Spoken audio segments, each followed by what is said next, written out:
shit.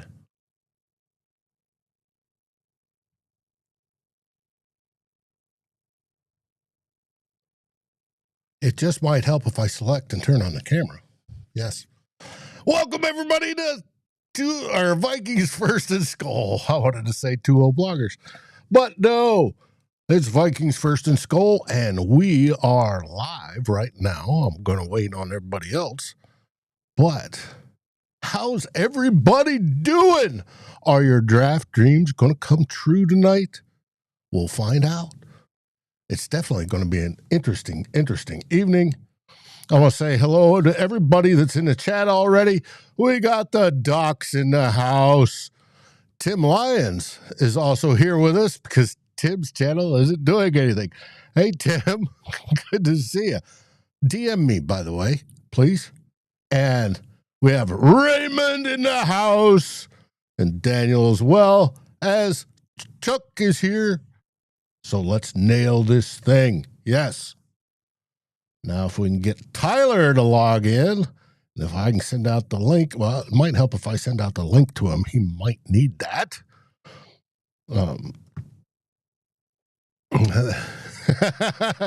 He just messaged me, Dave, I don't have the link. I just sent it to him. Oh, well, it is what it is.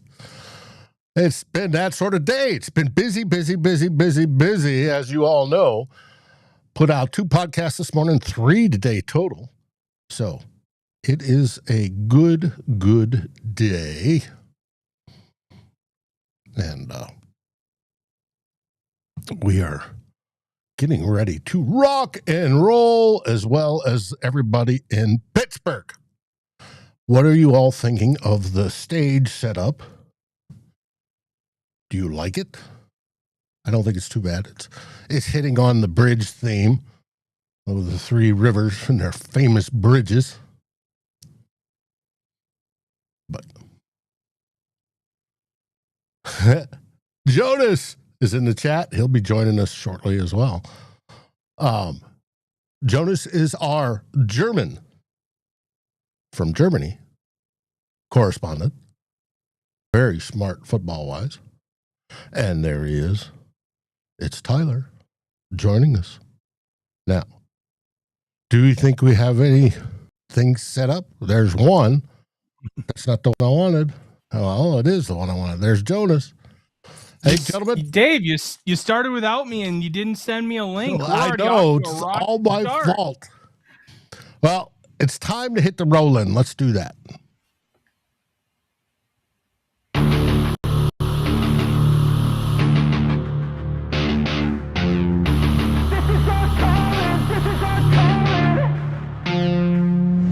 Let's go, it's time to be the GOAT. It's time to enter God mode, man, let's get it going. I wanna be the greatest, energy is overflowing. I know I'm stoking the fire, my desire's taking over.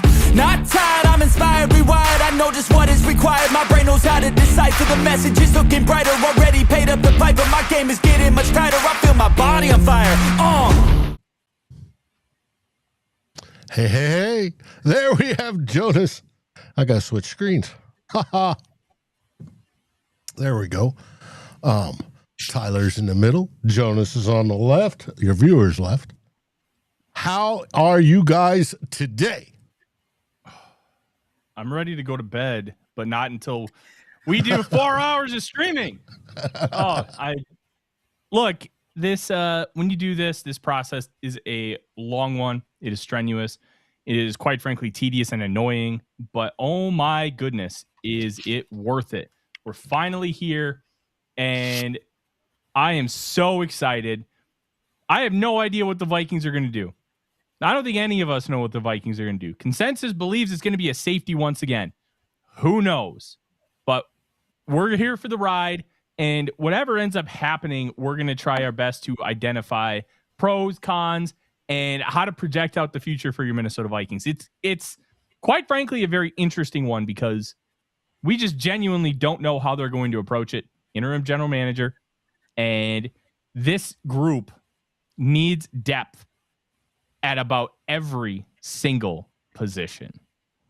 The only position I don't see them taking tonight are quarterback and running back.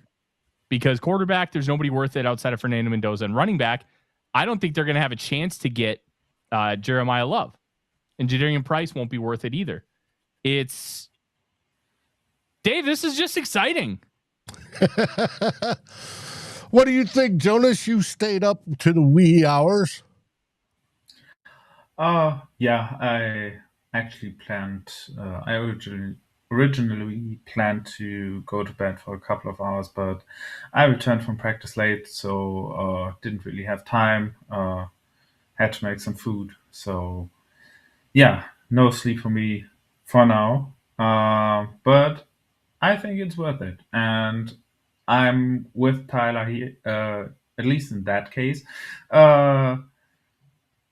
it's very unpredictable, and I think this year's class, especially because there's so much talent on positions that you usually don't see that high in the first round, and not as much high-end talent at the positions that you expect at the beginning of the first round. It makes it very unpredictable what other teams are going to do this year, and the Vikings as well. I mean, it's not just that they have a new general manager; they actually don't really have one at this point, and we don't know how much Brzezinski actually is going to decide about the players, or if it's going to be more or less the coaches who are choosing the players today. So I have no idea. We have basically nothing that we can base this stuff on, and I actually think it's really funny that in a situation that looks that unpredictable, that the Vikings had like one runaway favorite that everybody picked in their mock drafts. Because if you look at the situation with a new interim GM and the unpredictability of this draft class, having such an overwhelming favorite at the pick seems very strange to me. That's what happened last year. Last year, we talked about it earlier today on our mock draft roundup show. It's not quite as extreme as it was last year with one singular prospect, mainly because the Vikings were picking farther down the board. But safety, that if you want to include Jahdae Barron as like a nickel / safety, because that's kind of how everybody quantified him last year. The top 3 players were all safeties. Of 656 mock drafts, you had 225 plus 61. So you had 286 of those selections dedicated just to safety. This year, it's close. You have 238 for Dylan Thieneman, 75 for Emmanuel McNeil, 61 for Emmanuel McNeil Warren. So 299 are just dedicated to safety. And that's not even including Caleb Downs, who finished 12th on our mock draft tracker, with all of them coming in the last 4 weeks with 7 selections. It's quite fascinating that everybody just sees, oh, Harrison Smith retiring, we have to give him a safety. We have to give him a safety. We have to give him a safety. When you look at how Brian Flores has really wanted to build this secondary, it's not with high-priced players. It's not with high assets. It's with intelligence and trying to utilize players in certain roles and having them be versatile and be able to do a little bit of everything. I mean, yeah, Dylan Thieneman theoretically, by consensus, can do a little bit of everything, but it kind of goes against the nature of, we're just going to build this with intelligence and we can find that later, and not been prioritizing it round 1 would feel a little off based on how Brian Flores kind of has built the construct of this defense thus far. I agree. It does, but we'll find out. I want to welcome Biggs. He's in the chat. Good to see you, Biggs. All right.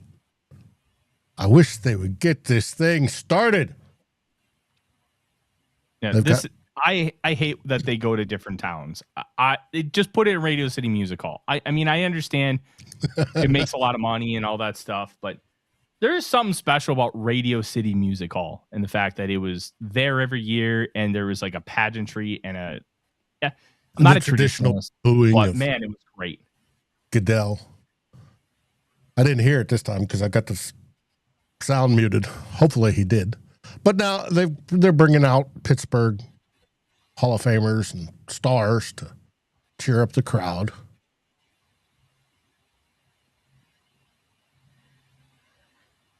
So yeah, this is going to be a really interesting draft. Obviously, we pretty much know Fernando Mendoza is going first overall. 2 is where the draft really begins because nobody really knows what the Jets are going to do. Mm-hmm. Because it could be David Bailey, it could be Arvell Reese. Those are really the only 2 theoretical options at this point. But however they choose, yeah. But either way, like consensus wise, it's neither one is technically a bad pick. I think the best pick of the 2 is Arvell Reese. I don't think it's close, but Bailey's a good prospect. It all depends on kind of how you view these guys as far as projecting them to that defense. So if they don't go Reese, I would not be shocked to see if the Cardinals traded and they end up getting Arvell, or whoever trades with the Cardinals takes Arvell Reese at 3. Okay. I thought I saw there's a trade coming for the 3rd pick, possibly. Theoretically, there's rumors, but that's all we have. Nothing concrete. I think that's what Jay Glazer alluded to when the Raiders are on the clock. I'm on a stream, so I'll probably be a little bit behind, but yeah, nobody has said anything. Back channels, we've heard things about a couple teams potentially being interested, but nobody really knows. We'll see what ends up actually happening, but I think if I were the Cardinals, I would consider trading back because I don't think you need a lot of pieces. And you're not going to get the premium that you would have gotten in previous years. Like when they traded down with the Texans, they got a massive premium. They're not getting that. But they can get a lot to move down. And like you can get another starter. Like that matters. Also, I think from how they set up the roster and how they made their moves this year, they pretty much punted on 2026. The Cardinals are probably going to be back next year with another top 3 pick, like no matter what they do today. Especially with that QB situation that they have. It's like really funny that Jacoby Brissett is now holding out for starting quarterback money. Yeah, it's a weird situation, and I don't expect the Cardinals to be good, so they might as well trade down. If I'm there, if I would be them, I think I would try to get a 2027 first over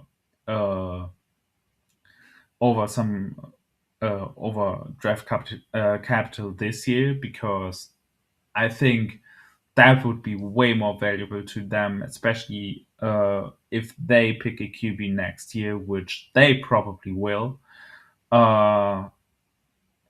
And then they could provide him with probably another piece in the first round to round that out. So yeah, 2026 is probably doesn't really matter for them, and therefore trading down, getting a first round next year is probably their best case scenario. If they can get a first rounder for next year. Everybody and his brother wants nobody will trade a 2027 first rounder picks. next year. Yeah. I would be floored if anybody traded a first rounder for next year in this draft. I would be floored. Like the Arvell Reese going 2nd overall this year, like there's a real chance he'd go like 10th next year. And that's not a slight on Arvell Reese. That's just where we're at with this class. This is like 2013. The 2013 draft, the Miami Dolphins moved up from 12 to 3. It was eerily similar from a quarterback perspective and a top-end talent perspective. They only gave up pick 42. This is not going to be a draft where we see a lot first-round picks from next year. Maybe somebody who give up like a 2, a 3, a 4. one of the interesting things about a draft like this, if you only have like 10 first round grades, but then there's one at 20, and let's say the Bills are there at 26 and they want to go get him, maybe they trade the first and next year's second to go get a first round caliber player. Where most drafts, you'll have teams, at least one team having a first round grade in all 32. That's probably not the case this year.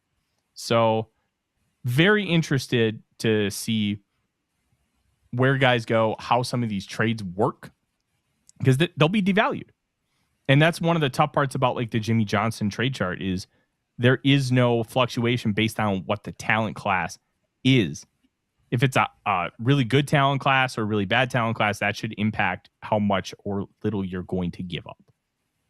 And only time will tell how much that's going to actually be impactful with these trades. But I don't want to wait.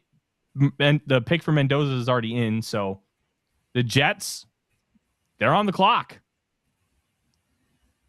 Well, we'll see. Who knows? Maybe they went for somebody else. No, they didn't. I know. I'm just kidding. What? Yeah, Mendoza's a great quarterback. I know he might not go first overall in strong quarterback classes, but he's worthy of a top pick. He's kind of like they're comparing him right now to Drew Bledsoe. I think that kind of makes sense, but he's more athletic than Bledsoe as far as he's more willing to run. He's like if Jared Goff was good under pressure and had athleticism. That's kind of what you're getting with Fernando Mendoza. That 6'5", 230 plus pound frame, accuracy to all three levels of the field, can layer the ball, can throw with pinpoint accuracy, and has plenty enough of an arm in order to be able to attack everything. So I think this could be a game changer for the Raiders. We'll see if it actually works because you never really know with a young quarterback. I mean, just look at what the Vikings are dealing with J.J. McCarthy. You think you're confident that you can make it happen, but that doesn't mean it will. So Clint Kubiak, I do think, is the right type of coach in order to help Mendoza take that next step. And Mendoza was selected. That's no big surprise to anybody. Nope.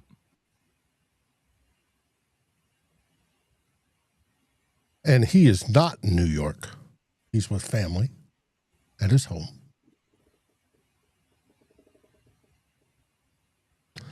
How can you buy membership for others? Biggs, I really don't know.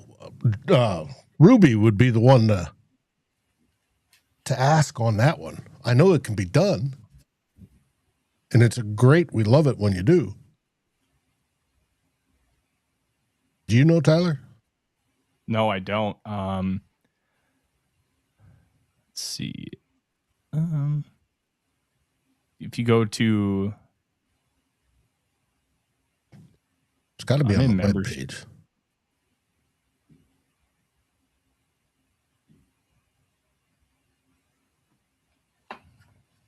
Yeah, I genuinely don't know, but I'm also not a member, so maybe it's different for members. I think members might be the only ones who are able to gift memberships, which I would go to on a separate tab. Biggs, the actual Vikings vs. SKOL YouTube channel. Click on membership and see if you can see that. Yeah,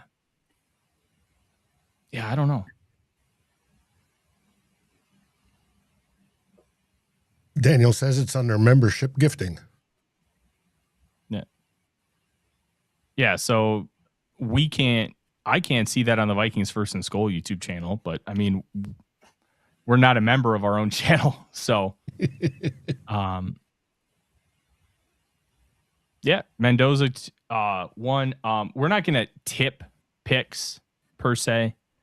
No, but I mean, we can. I've already been told what the pick is. I don't know if it's being made official yet, but I've got it on good authority. It's Ohio State edge rusher Arvell Reese. It will not be David Bailey. Which, good, the Jets are about to do something smart. And if they go David Bailey, well, then I'll just look like a buffoon. So, very like good for the Jets. Jets fans deserve good things. The organization, I don't know, but Jets fans do. No, I'm all for tipping picks. If we know them, let's say them.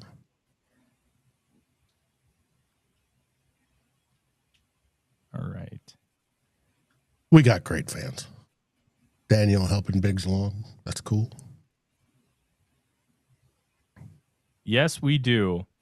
We're very appreciative of everybody else who does these live streams now. We still have 35 of you guys. Thank you guys so much for joining. And yes, I'm guessing we'll probably have more as time goes on. Not everybody's going to want to jump in right at 7 o'clock. Look, and we know have you a lot of fun. Have a lot of choices. Yeah, but we're the best. Yes. We are the best. Yeah, the pick is still not on ESPN. I don't know why they're taking so much time. On probably NFL Network. It's in. The pick is definitely in. At least in my screen, in my stream, they're showing it.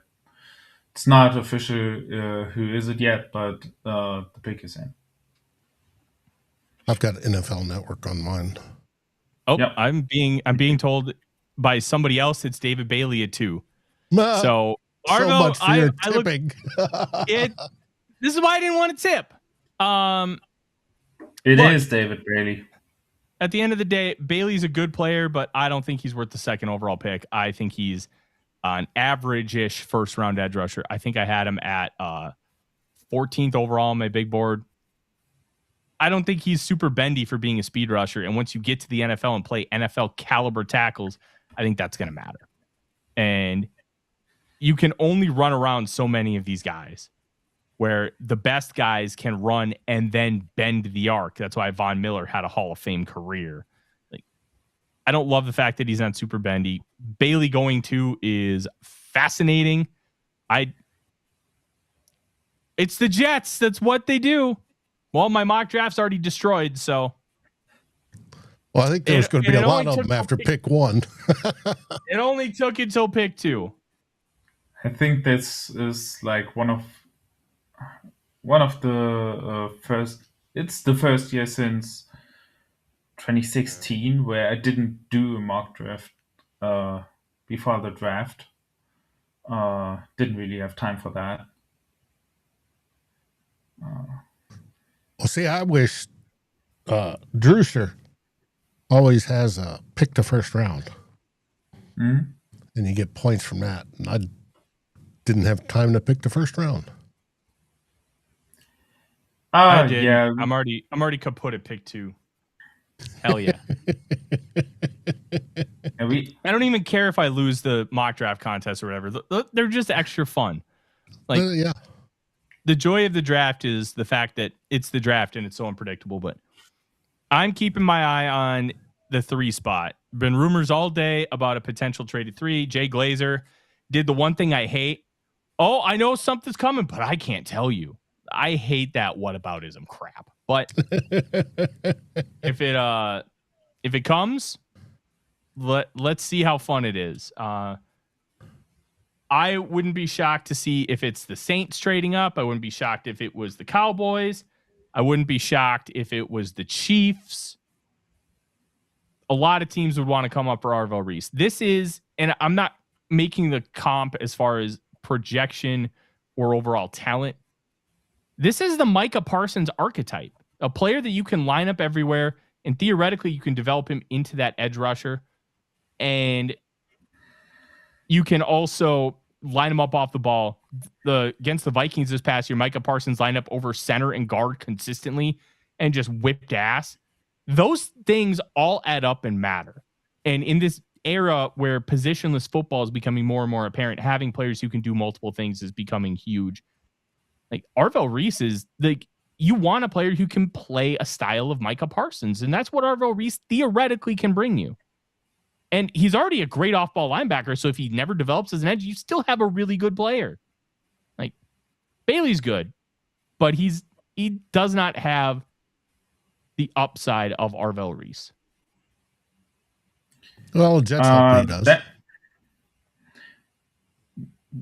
There's a tweet from Adam Schefter that the Jets currently have 3 coaches on their staff that were on Stanford staff when David Bailey was there. So that probably did influence it.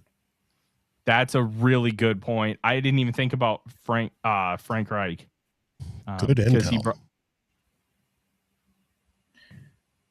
It's the assistant QB's coach, the assistant offensive line coach, and another offensive assistant. So it's 3 offensive coaches. Mm-hmm. All of them brought in by new OC Frank Reich, who, oddly enough, did not coach David Bailey, but he coached Stanford last year for a bridge year because they fired Troy Taylor relatively last second. But it's interesting. Connections matter in this business. So the fact that they made the move, it's all starting to add up. But the Cardinals are still on the clock on my side. So Tom Pelissero just tweeted, as one NFC exec said recently, if the Jets don't take Bailey, they're out of their effing minds. They should fire themselves. Well, I would have said that about Arvell Reese, but alas. I can't believe the Cardinals are still on the clock. I'm drinking Heaven Hill bottled in bond tonight. And not to worry that this one's low, I got a whole full bottle over there. They're definitely trying to. Not sure if they get one done. I'm being told it's Jeremiah Love to the Cardinals. Which, oh man. Oh, I know a guy who's going to hate that. I'm going to be real. I hate it because they don't need running back. They need difference makers, but Love is the kind of player you take to finish off your roster. Yeah. This isn't a finish off your roster kind of pick. And I just think there's better ways to use your draft capital when you are where the Cardinals are at. And I do think that he would have made sense for the Titans with where they are. They have a relatively solid offensive line. They have a young quarterback who needs help just with his development. You give him an elite level running back. Okay, we're cooking with gas. That makes some sense. The Cardinals? They have James Conner and Tyler Algier. It's crazy that he's not going in the top, that he's going at 3 with that roster. I think there's something to it where sometimes it just doesn't matter. You take the great player. But I don't see Jeremiah Love as this transcendent talent like we saw with Adrian Peterson. And they have such a big need at offensive line and with pass rushers. And you have all these offensive linemen and then Arvell Reese sitting there. I don't get it. But blowing mock drafts by the numbers. There are a lot of people that rip on people like me in this profession because we're they call us dumb. They make fun of us like, oh, what do you know? You don't know more than NFL teams. This is why we think we know more than NFL teams at times because they do stuff like this. I'm going to be honest. I think this is an ownership call because they need stars. Well, very well could be. Sometimes this stuff is about PR. Yeah, it's about PR more than it's about the actual on-field talent, which as a business owner, you do have to take that into consideration. A general manager's not. They're looking at what's best for the on-field product. I don't know. Jeremiah Love's a really good football player. I think he would have been a great fit in Tennessee at 4. I think it's dumb to take him specifically for where the Cardinals are at 3. But alas, that's what they did.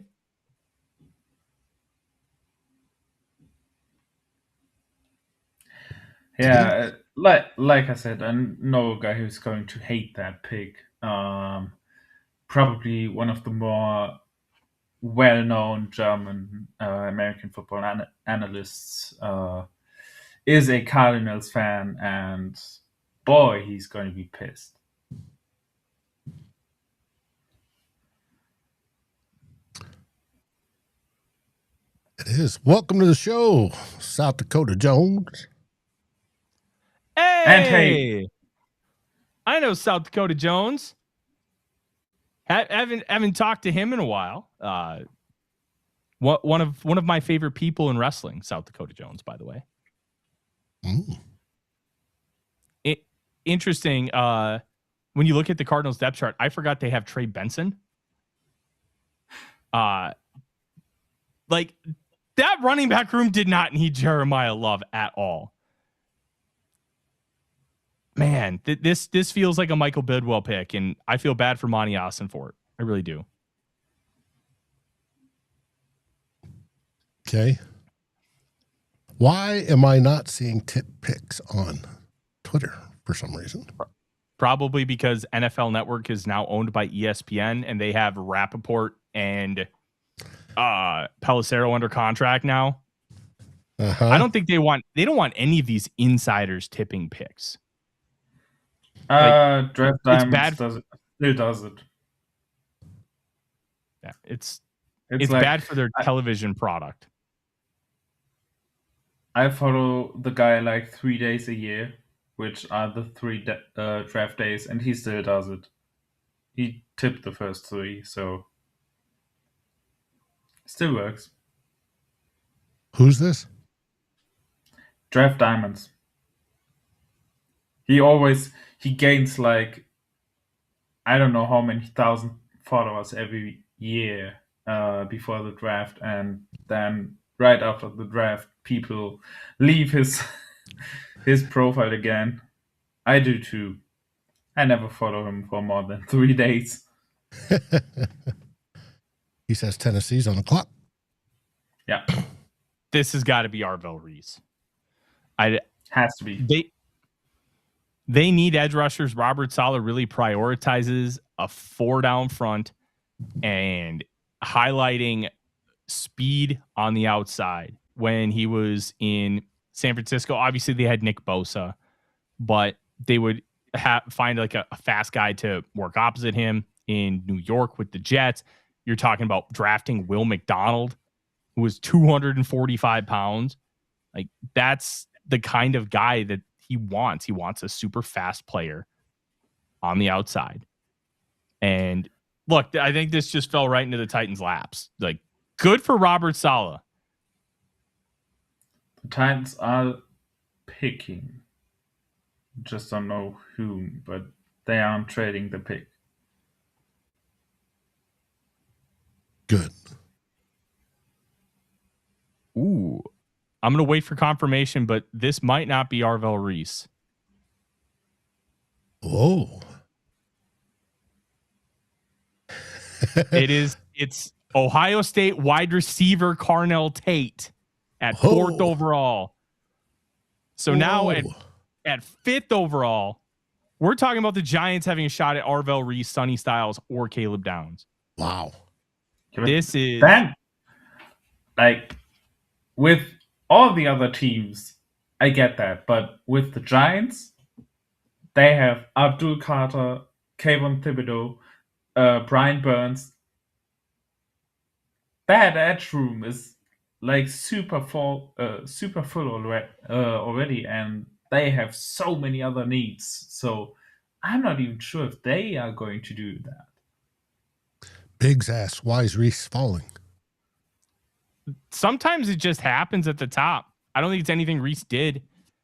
Every year somebody falls that shouldn't fall. And we're just talking about a string of decisions. David Bailey over Reese, okay. And the Cardinals wanted Jeremiah Love. And now the Titans taking Carnell Tate. That's about maximizing your rookie quarterback. So they couldn't get Jeremiah Love, so they took what they deemed was the next best thing. He was my wide receiver too, barely behind Mekhi Lemon.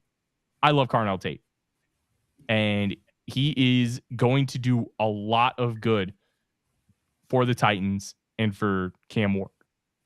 I'm really excited about the pick, but I am surprised by the capital used and not being able to trade down. But as we talked about, how many teams are going to want to trade up and pay a requisite price? Because you have to think about optics too. If you take too little, that can impact you in future trades. That can impact how your fan base perceives you. There's a lot of layers to the conversation. So not trading down is an interesting one, but we also don't know what the offers were, how good they were. And the Titans just may not have liked anybody far enough down to where they weren't willing to go down to, let's say, 9th overall. Because they're like, we don't view the guys available at 9th overall. So Now, a lot of different layers to the conversation. now there could be a chance right now that trade up interest is going to pick up because the big Ohio State defenders are dropping at least a little bit. So some team like at the edge to the top 10 might now think about, hey, we might get Arvel Reese. And it wouldn't cost us as much as it would have cost to go up to 2 or 3. So maybe that can now happen. But yeah, let's see. Yeah. Let's put it this way. 3 of the top 4 players on my board are still there. Caleb Downs is 1st overall. Sonny Styles is 3rd. Arvel Reese is 4th. I expected Downs and Styles to fall just because they're not exactly what you would call premium positions. They're premium players, though. Great football players. But the fact that 3 of those 4 are still on the board at 5th overall is crazy to me. But every year this happens, and we really shouldn't be surprised or dumbfounded that this happens because it always does. It always does. This year, it's Arvel Reese.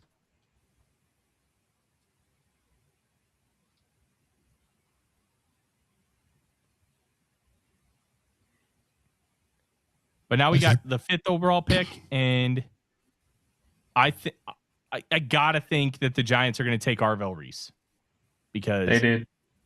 Oh. There we go. Great pick for the Giants. They don't really need an edge rusher. Kayvon Thibodeau is probably getting traded during this draft. But they can use him as a weapon. They can play him off the ball. And they can then use him as an edge. So, look, this is one of those picks where it's just too good a value and you just can't say no. He's going to do more premium things than Caleb Downs is. So, hell yeah. But Sonny Styles is still on the clock. Is still on the board, so might be a spot for Browns or the Commanders.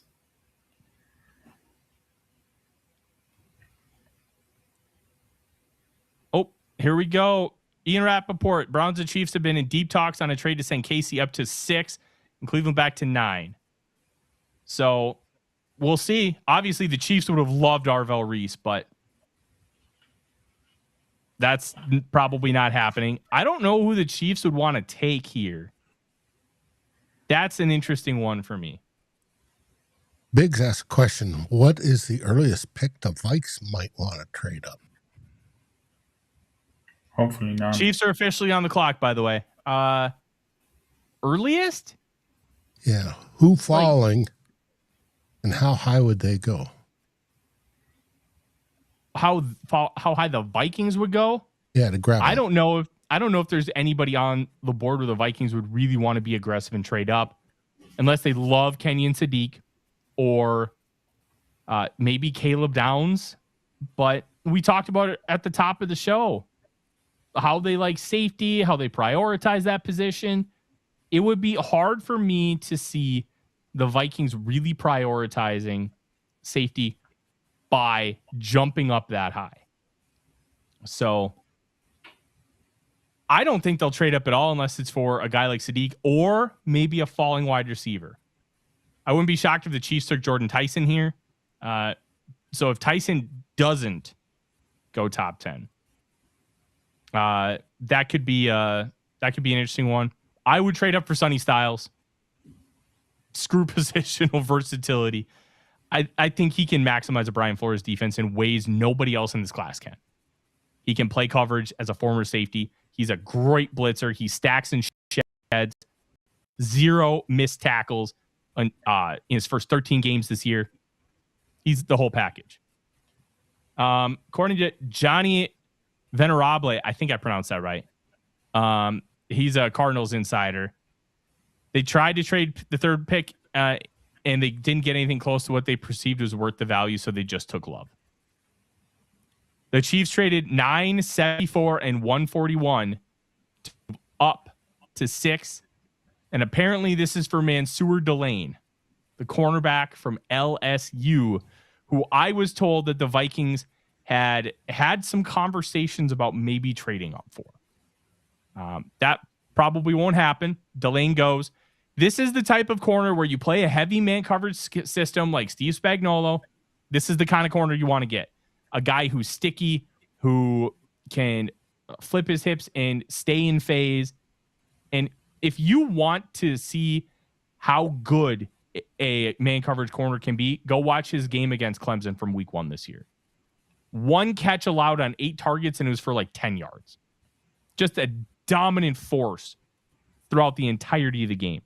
This is the kind of corner that you want to have as a foundation. Remember, they didn't just trade Trey McDuffie. They also lost Jalen Watson, their other starting corner.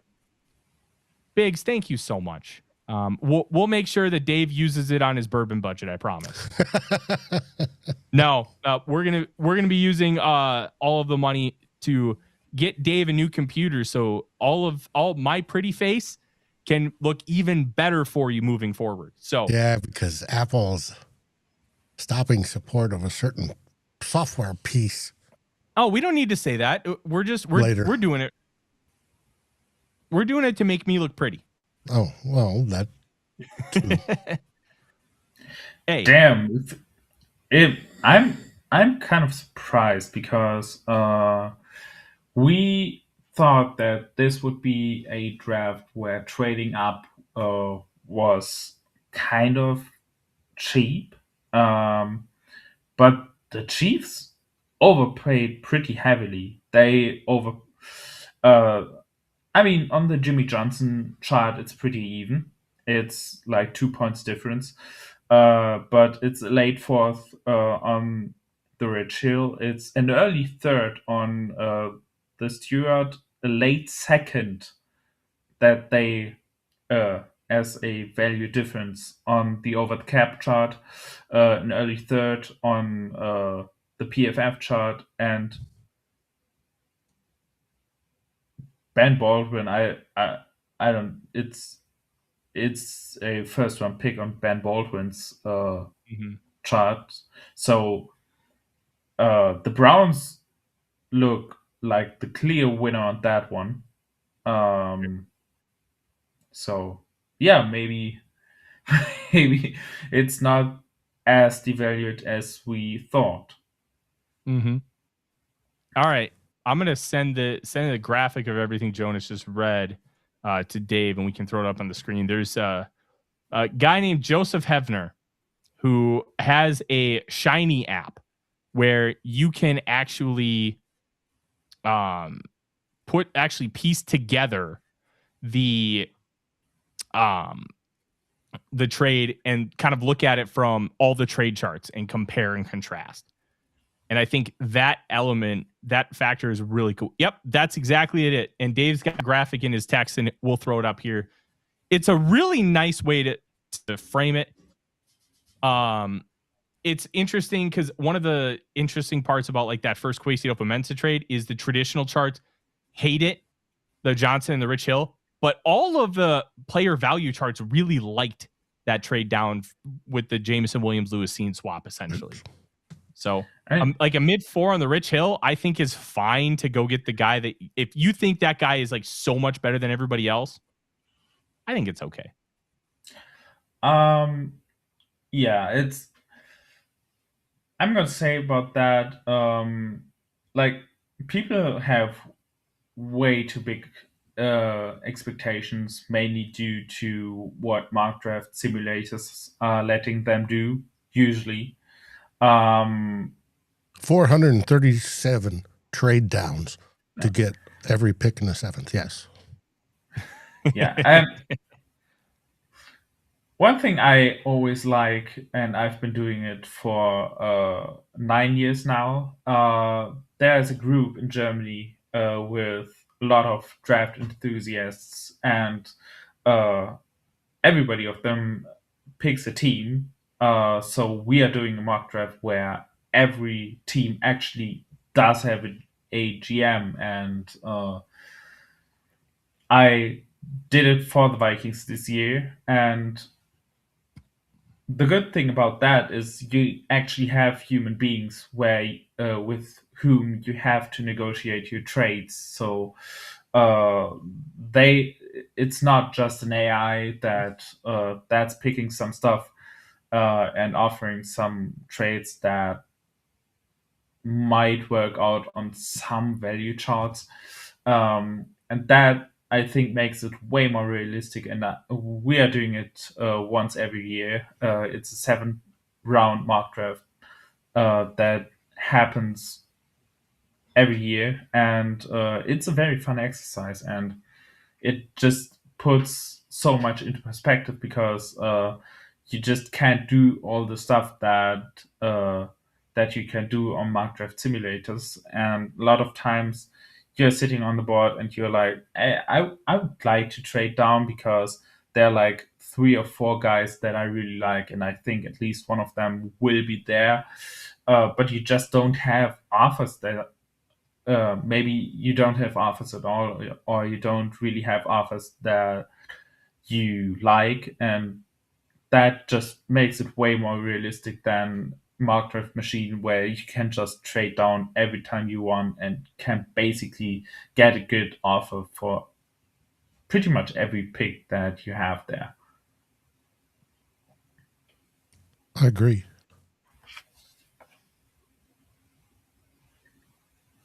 All right. Well, now we're at pick 7. Hey, Sonny Styles and Caleb Downs available for new defensive coordinator Durante Jones. Like, good for Durante Jones to have his pick. I think, just trying to read between the tea leaves, I think Downs would be the pick. Obviously, DB coach wants a DB. Makes some sense. I think the better pick would probably be Sonny Styles if he wants to do like most of the Brian Flores stuff. But man, the fact that they have a choice between both of them, that rules. Like, good for them.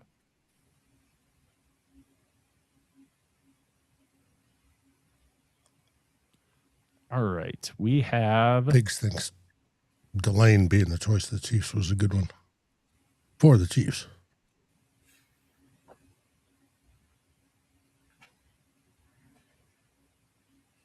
I think Delane is a good player, not a great player. So I wouldn't have traded up for him, but I get it, if that makes sense.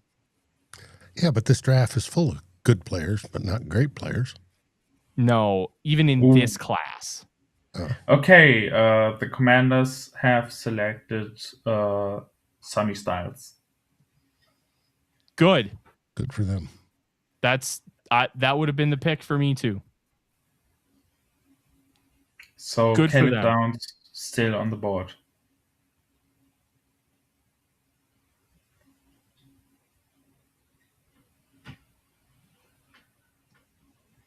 And at 8, I don't think Caleb Downs will come off the board. With how the board has fallen now, I think this might be Jordan Tyson, which would be interesting for Tyson to go to the Saints because they're kind of adding a often injured soft tissue guy to a room that has Chris Olave. But we'll see.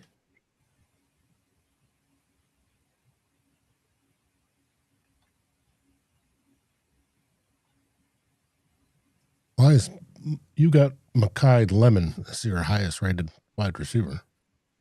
I do, but I'm trying to be predictive. Mm-hmm.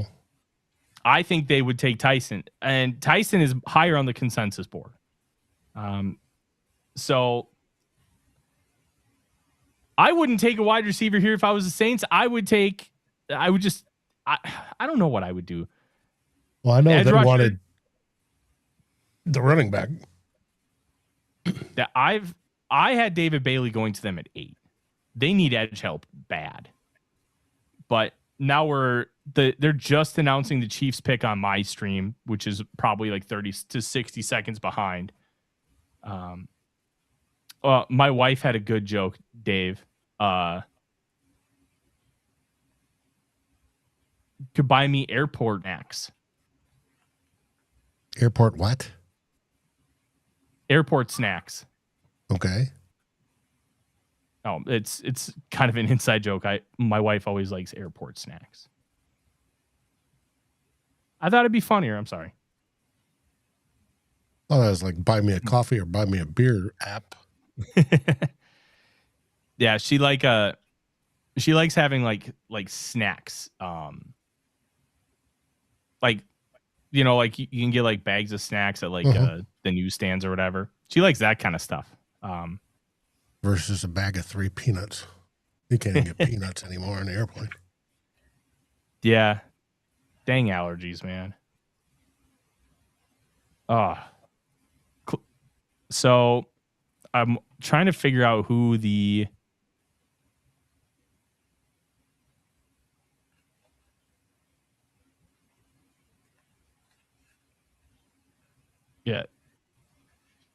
I don't have the Saints pick, but I guess I do. It looks like it's going to be Jordan Tyson.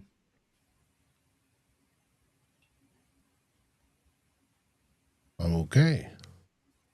And look, Tyson's a good wide receiver. I had a first-round grade on him, but he was my 4th wide receiver. Man, the Giants might run away with Arvel Reese and Caleb Downs. Damn, would that be a home run? Yeah. I think the Browns will take offensive line here. Tate and Tyson are both gone. And I'm under the impression they go O-line wide receiver. And you can argue there's not a wide receiver available at 9th overall that's worth 9th, where you can get the number 1 offensive lineman. And I think they'll take Spencer Fano if they do. But this is the magic of the draft, everybody. This is the magic, and it's a lot of fun. Did we say who New Orleans picked already? It's Jordan Tyson. Mm-hmm. I mean, the good thing is since they reduced the time on the clock, it's moving much faster this year. Yeah, but they're still taking their commercials. Sure.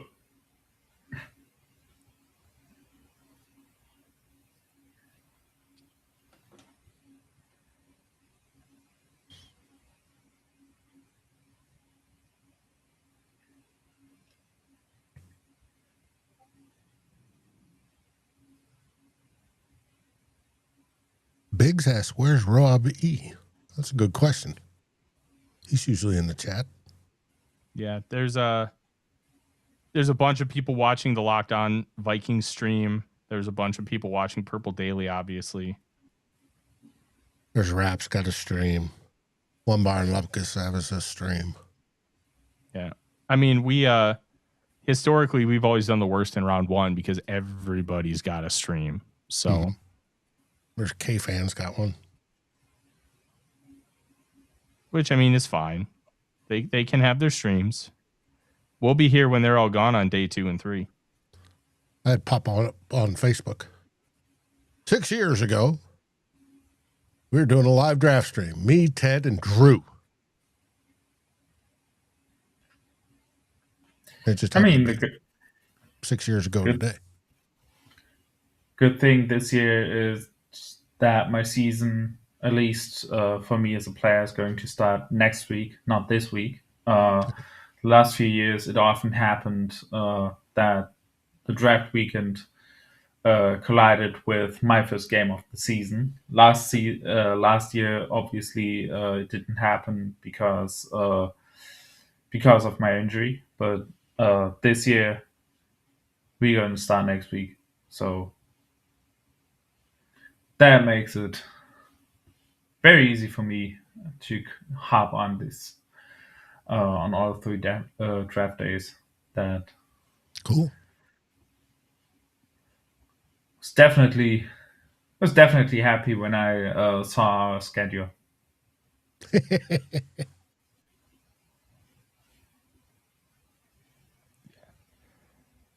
All right. Now, Sonny Styles dropping to pick 7. How many millions did he lose? Couldn't have been that many. Well, Jeremiah Love is going to get $50.5 million. I'm going to pull up the over the cap projections right now. But I mean, Styles was probably going to fall to at least 5 anyways. Let's draft rookie pools. All right. For first overall pick gets a total value deal of $58.1 million. If you would have gone, let's say, third, that would have been $53.8 million. Seventh, $37.78 million.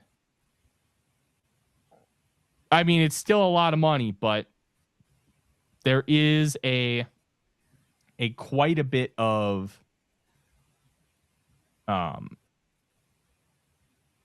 whatchamacallit.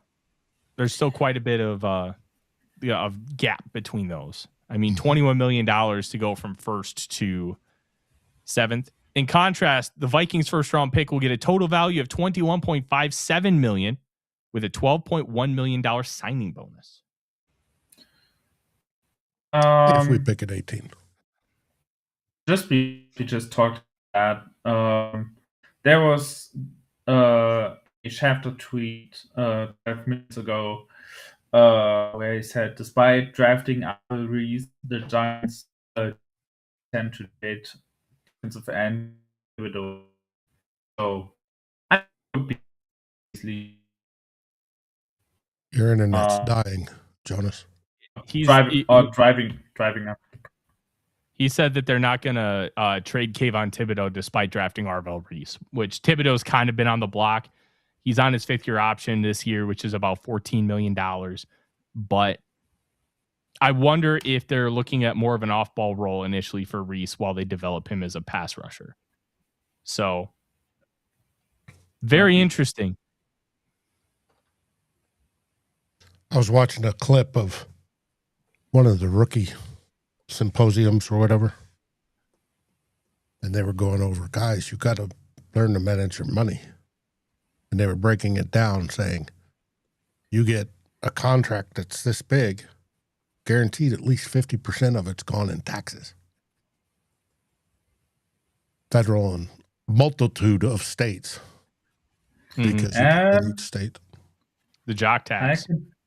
And I can also tell you that Tyler was spot on with the Browns pick. They are selecting offensive tackle Spencer Fano. You know what? I had that at 6th overall, so the fact that I get it 9th overall, at least I'll have it right in the mock draft. I now have 2 correct picks in this mock. And then if Downs goes at 10th overall, I'll have 3. 3 in the top 10, considering how weird the top 10 usually is. I'll feel pretty good about that. And especially how weird the top 10 is this season. A lot of times it's pretty, first 5 are pretty almost locked in ish. Yeah. All right. Saints, Browns, Giants, Fins. According to the stream.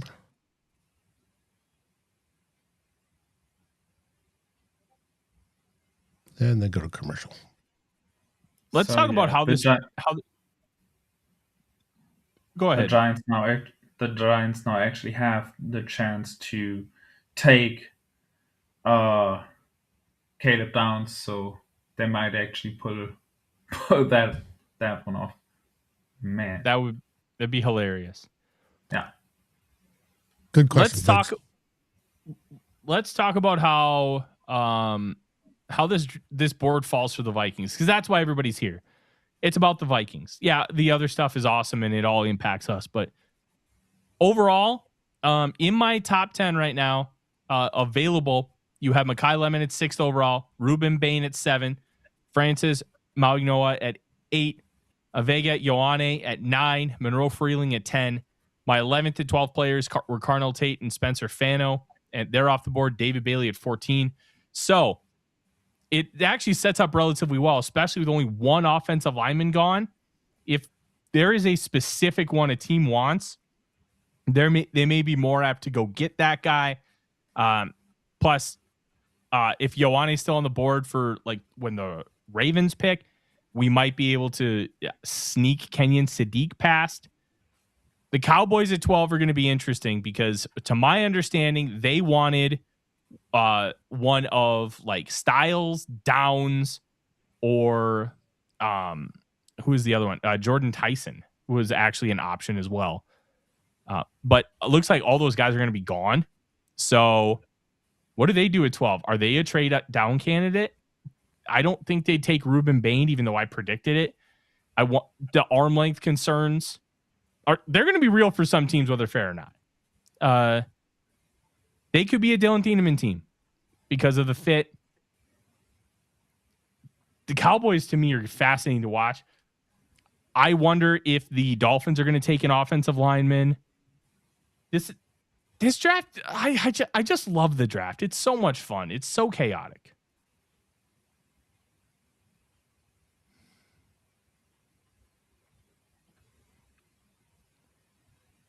Downs is still on the board. I think he's going to go at 10.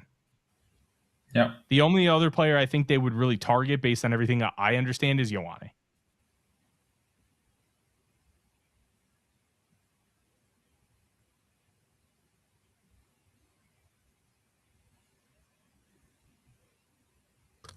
I'm trying to be accurate marking through your big board picks. I've got it up here next to me.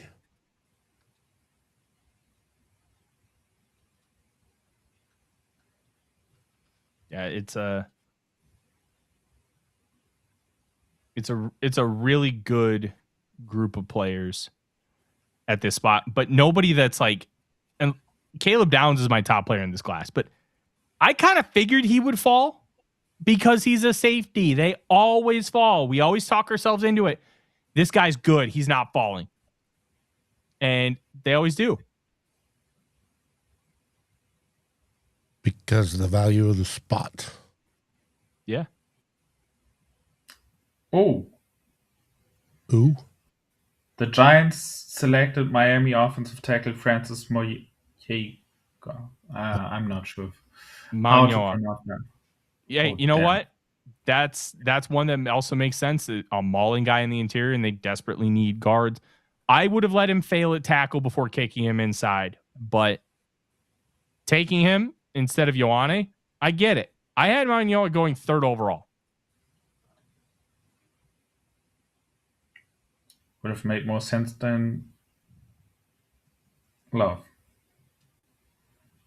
Well, Downs is now available for the Dolphins. Will the Dolphins take Downs? That is interesting. I mean, especially since they traded Minkah Fitzpatrick. That could actually be a really good spot for him.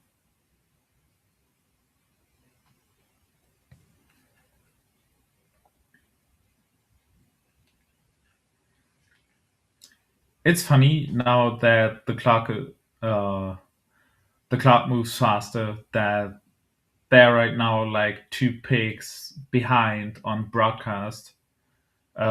We already know who the 10th overall pick is, and they are now showing the 8th pick with Jordan Tyson. So, Like I said, commercials delay. Yeah.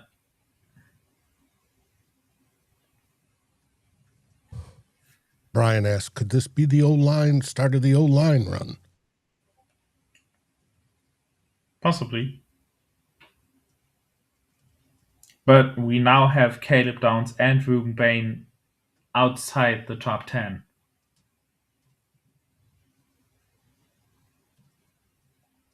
I'm not surprised about Bane just because, like, not even the off the field stuff. That's whatever. Teams don't seem to care about it, so it is what it is. But for me, it's the arm length stuff. Arm length matters as much as we want to be like, oh, but he was so dominant. It's different going up against NFL tackles every single week. NFL tackles have incredible length and athleticism and anchor. And it's a lot harder to get into their chest than it is against these college tackles. No offense to college players, but that's kind of the situation we're in. The arm length is going to matter, especially to scouts and coaches, where it might not matter to you and me. So Bane falling makes sense. If Bane's available at 18, I would be very interested to see if Bane ends up going at 18 overall to the Vikings. If Bane would be on their radar. I mean, it's possible, but he certainly does not have the length to really maximize a lot of the things that like Jonathan Grenard does.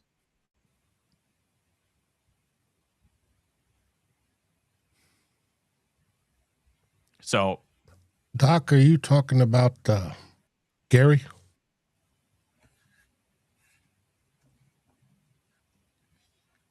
Gary had the wild pizza recipes.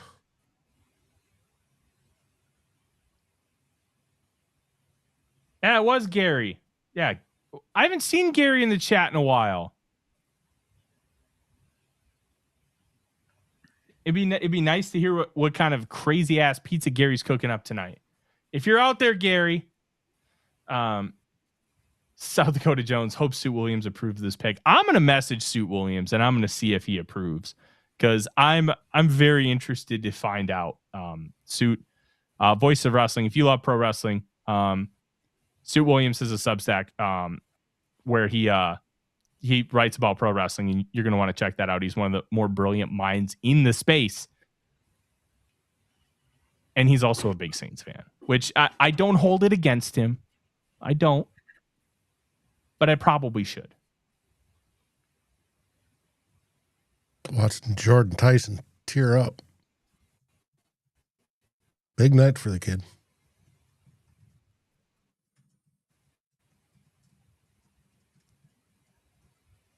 Yeah, it's a lot of emotions that build up over the course of your entire life.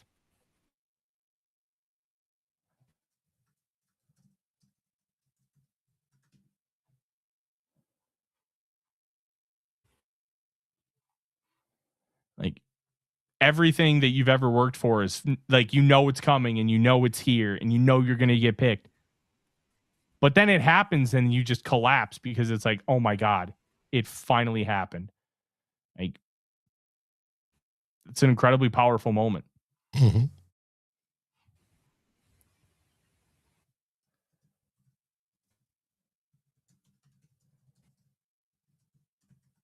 The fans were booing and he thought it was for him, but it's actually because the Browns are on the clock.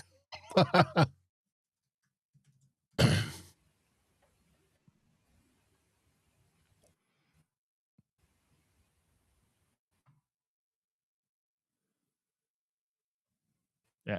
I will say something I've heard multiple times from multiple people today. Like, we know that there's a potential Jonathan Grenard trade on the board with the Eagles. Right. My understanding is the Eagles might want to trade for Ruben Bain. So something to be aware of. How he loves to wheel and deal. So very interesting. Which, look, I'm all for keeping Jonathan Grenard. Don't get me wrong. But look, if it ends up being a situation where you just get to replace him with Ruben Bain, I can live with that. Mm-hmm. Absolutely live with that.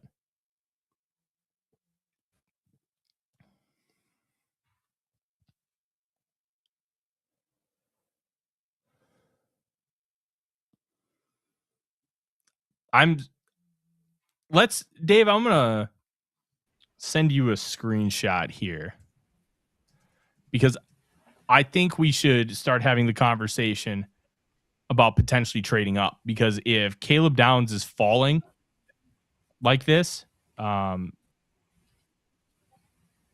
it's something to be aware of.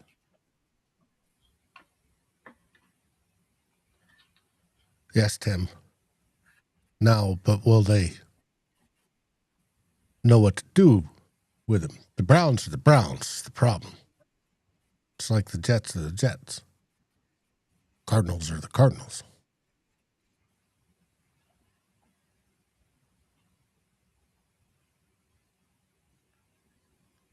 All right.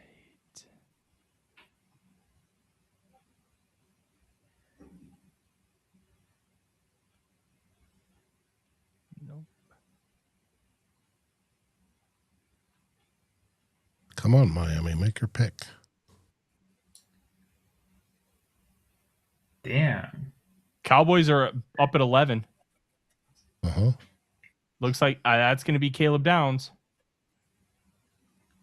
But I'm going to send this to you anyways because I think we should have the conversation.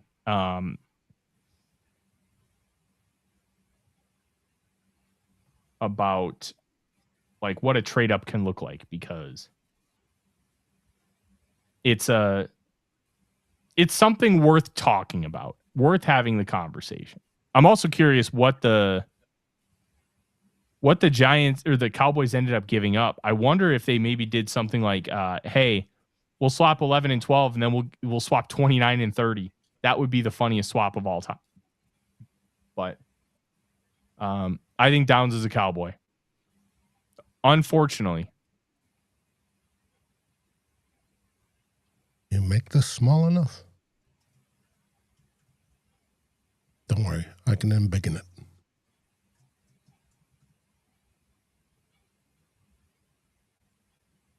So, Yep. He is. 12's 177 and 180. So, 2 6th round picks. Or are they 5th round picks? They're late 5th, early 6th. That's plenty fine value. Overall, if the Vikings wanted to trade up, where the Dolphins are right now, which is now going to be 12th, 18, 82, and 163 for 12 would get you there. With the Rams, 18 and 82 would get you there. Ravens 18 and 97 to go up to 15 with the Bucks, 18 and 97 for 15 and 155. Dave's going to have that graphic up here. It's honestly not really super expensive, but we're also in a spot where the Vikings need depth and they need young players on rookie contracts. So trading up really eliminates your ability to find those players. So I don't know if I would do that if I were the Vikings. I would probably just stand pat and maybe trade down. Those are your trade values. And there's one, Dave's going to get one more. I think did I not include the Lions in there? Because that would be, the Lions are in there. Yeah. So these are per the Rich Hill trade chart. These are what would be relatively similar point values where it's within the margin of error. Like 325, 326, that's essentially even. These are baselines. Teams may want more.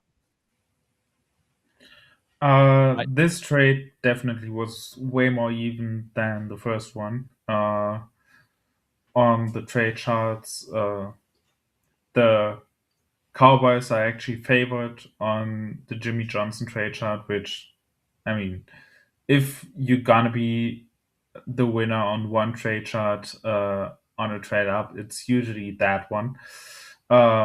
It's by a mid-6th round pick. On the Rich Hill, it's a mid-7th in favor of the Dolphins. On the Stewart chart, it's an early 5th in favor of the Dolphins. On the clock has a mid-4th. PFF has a late 4th, and Ben Baldwin a mid-4th. So yeah, you're not gonna come out ahead on those charts most of the time if you're trading up, but it's not a horrendous price. And they got Caleb Downs, which the Dolphins probably would have picked.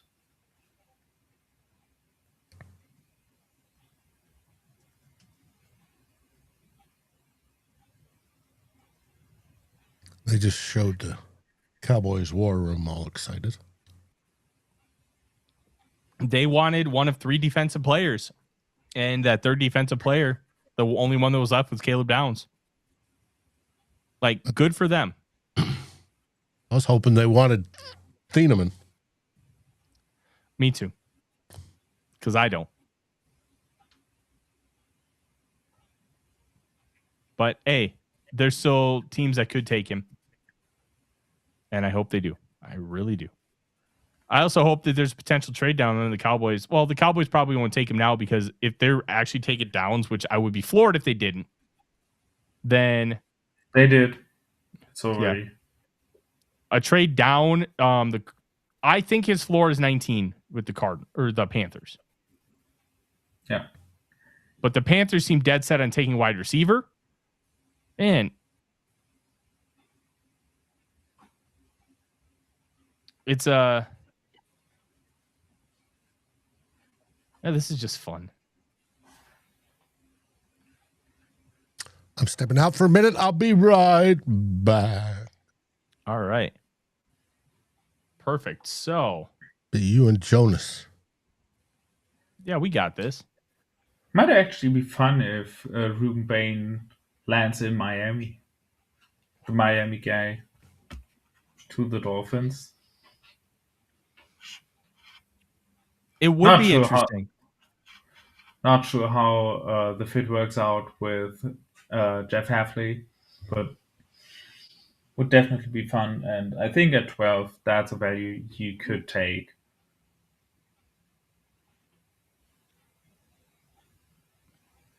I think it would be one of those situations where you just take the good player and you kind of figure it out. Yeah. Bain is good, but I don't know.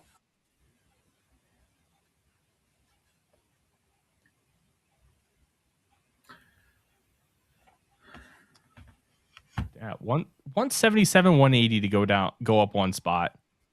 That's a little less, actually significantly less than what the Vikings paid. They paid like what, 129 and 168, I think.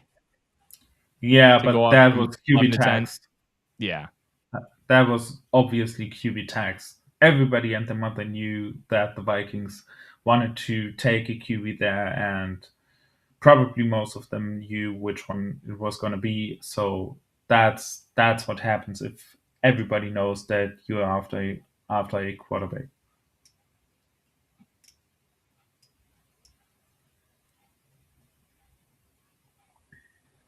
Yeah, this is we're having fun. For the Vikings, if you want to if we want to have the conversation about players who were consistently mocked to the Vikings, the entire top 7 is still available. Dylan Thieneman, Avion Terrell, Emmanuel McNeil-Warren, Jermon McCoy, Katie McDonald, Peter Woods, Caleb Banks, all still available. 8th and 9th are Mansour Delaney, Jeremiah Love. They're gone. And 10th is cornerback Colton Hood. 11th, Kenyon Sadiq. Personally, I think McCoy's probably off, is not going to be their guy. I also don't think that Caleb Banks will be their guy. I'm going to be honest. I'm at 18. I'm out on every one of those defensive tackles.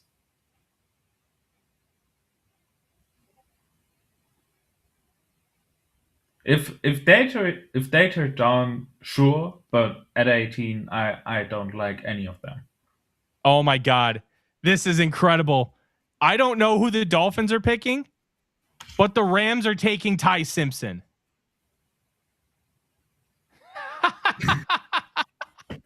Oh, this is great! Oh, this is great!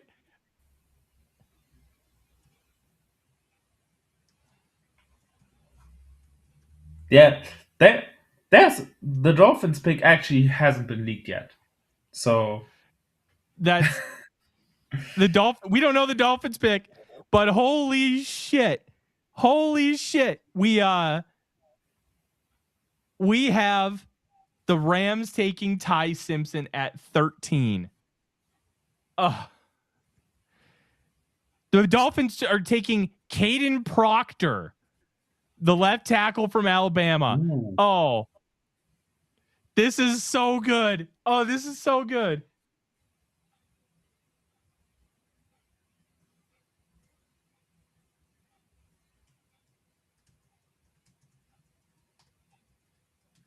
Oh, this is so good.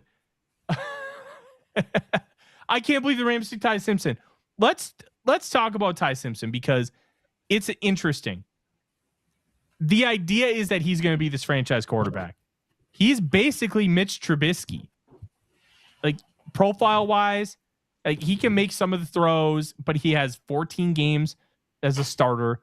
That's scary to me when you have that few games as a starting quarterback. And he's going to a great situation where you have Matthew Stafford, but man, they should have just drafted a receiver. They must love Ty Simpson because you got to love a quarterback to take him in round 1. But still, I don't get it. Ty Simpson to me is an average ass quarterback that I don't think is that good. We'll see. Goes to McVay. He's got a shot. That's by far the best situation he could have landed in. Mm-hmm. And it also probably ends the chatter about the Rams maybe trading for JJ McCarthy. Yep.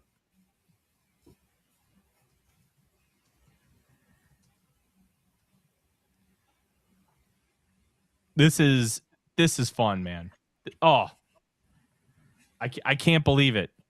And that was the moment when Dave stepped out. Oh, this is going to be very fun when he comes back. Dave stepped out and the world got mad.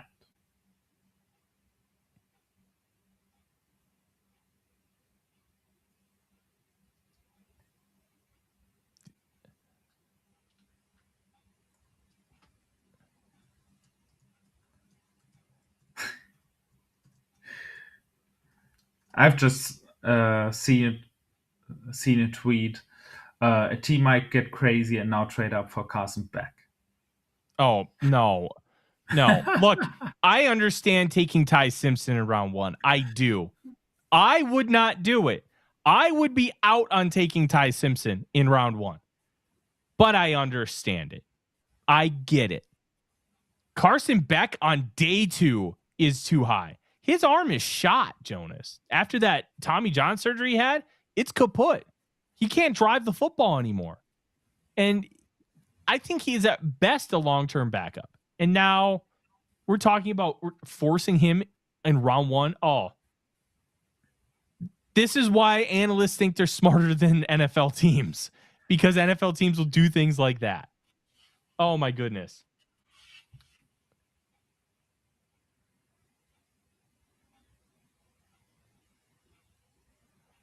Man, my final mock draft is absolutely shot. But I don't care. This is the NFL draft. I think there are so many mock drafts that are shot right now. Happens every year. We just don't know how it'll happen and where it's going to get shot.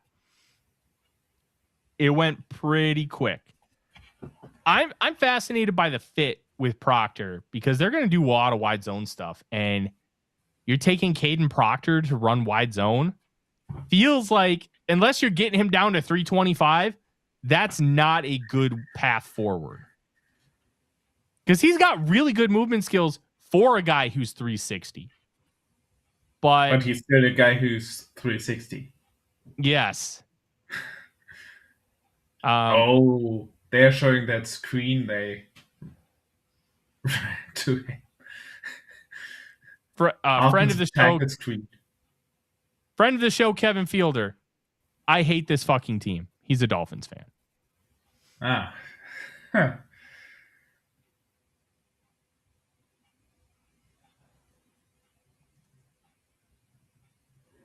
But that probably starts the offensive line run. The Ravens, I think they are probably picking offensive line.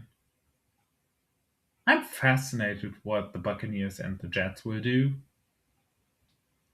I have it on good authority that the Bucs desperately want to trade down, and they want an edge. They've got a couple guys in mind. Dave, But does that change if Ruben Bain is there for the taking? Maybe. I don't know what they think of Bain. I know they love Mesidor and Malachi Lawrence. I know that. I don't know what they think of Bain.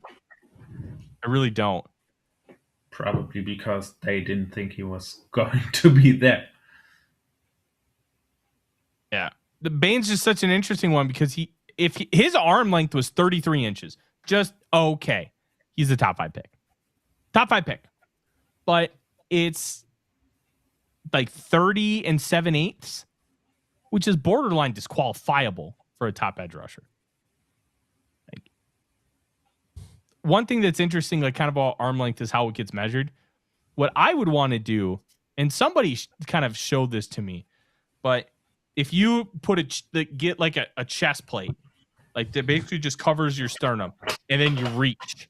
That's what I want to know. How is your reach when you're reaching forward? Not just how you're long, like the wingspan and arm length is. What does a reach look like when you are stretching forward and like with something pushing up against your chest? That's what I want to find out.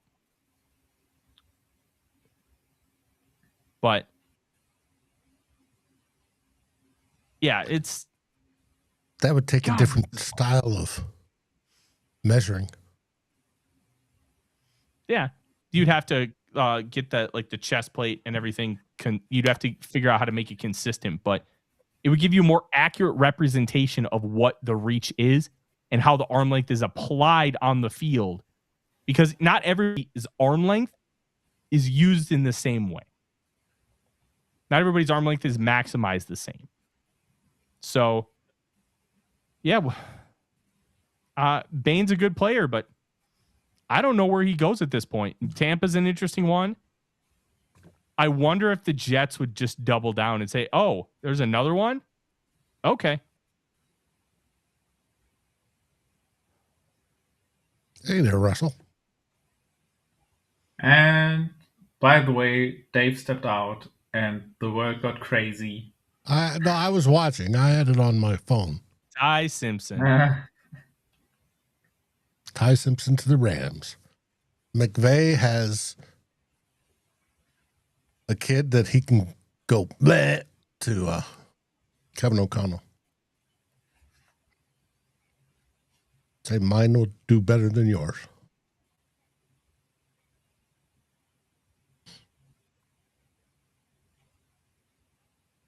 I still can't believe Ty Simpson is going to go at 13th overall.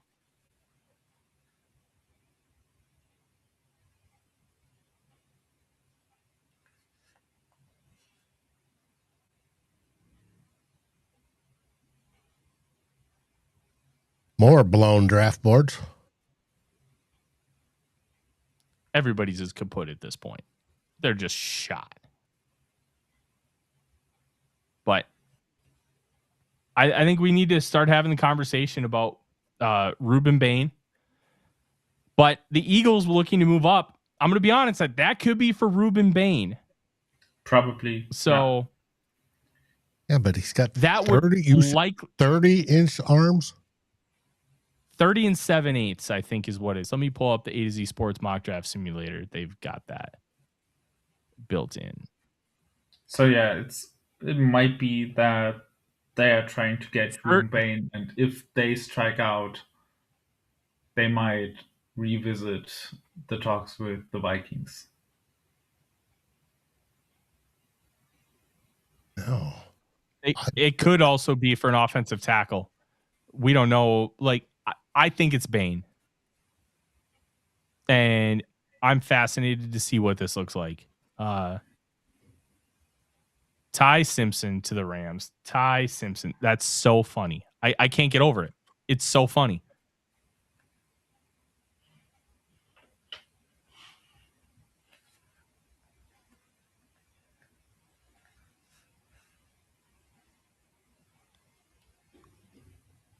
At least there's some logic behind it.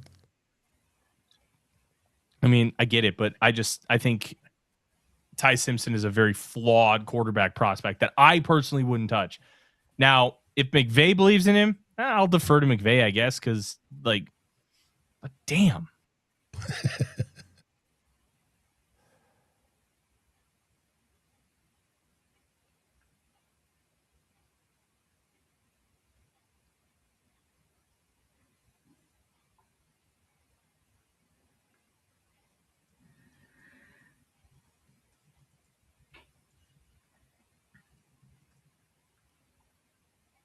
Yeah, all right.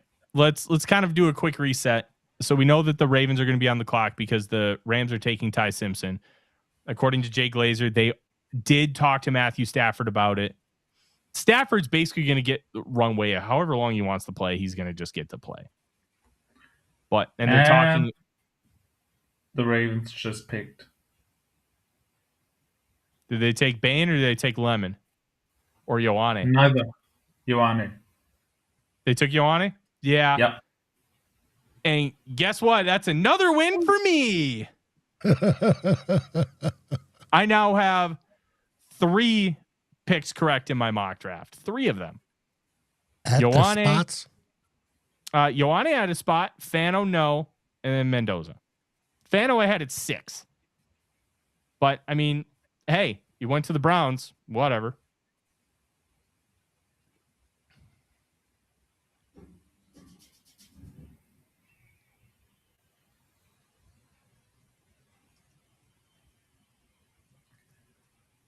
Now, I wonder if Jonas's theory is right. Bain is the pick at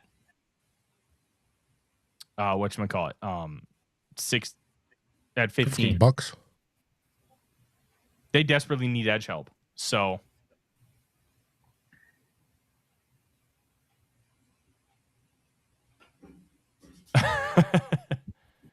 my buddy JP, the Rams took the Falcons pick and then made a very Falcons pick. Very, very good, JP. Well said. I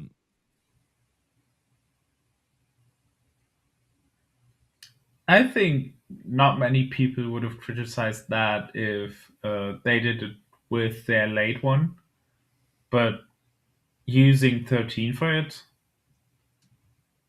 yeah, that's high. People are going to talk about that one.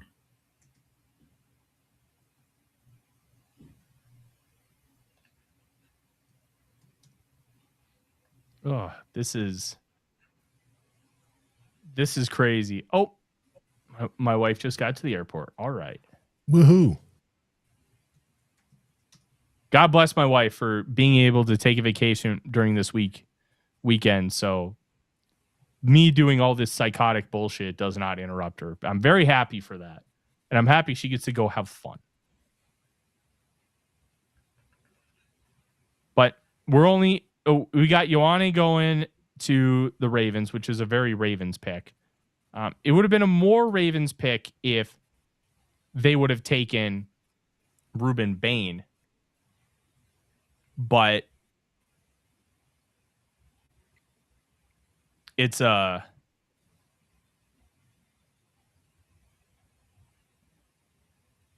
needed guard help. They need to protect Lamar Jackson.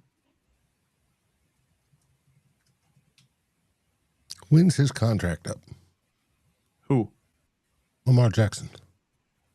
I think he just signed an extension. I've got over the cap up, so I thought he was talking about an extension. So he's got 2 more years on his deal, this year and next year. But a dead cap hit of $42 million if he hits free agency after 2027.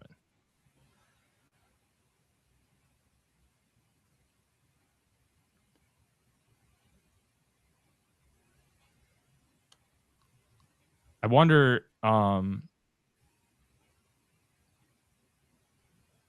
know they want to get a deal done with him. So I'm curious. Brian said NFL knew he was going Most likely in the first round. That's why they had him as a late ad. Thieneman, yeah. No, I'm talking Simpson. No, it wasn't a late ad. He was a normal ad. Okay, a normal ad. He was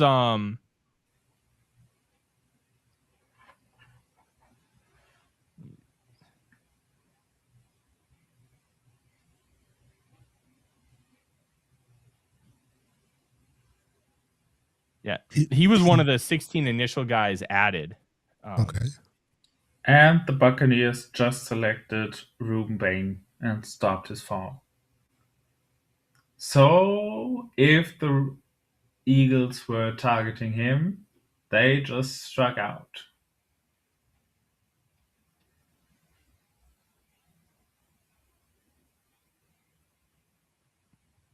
Well, how do we feel about Grenard possibly being traded? Most likely tomorrow. I mean, I've talked about it extensively. I hate it. Keep him. He's the best player in your defense. You don't trade the best player in your defense. They should just give him the raise. It's simple. I get, you have a guy on a value deal. But like Rob Brzezinski should know that's what pissed off Daniil Hunter. Like, just give him the raise. Guess what? You can mess with the salary cap by maneuvering with an extension. Like, it's simple stuff. Very simple stuff. But alas.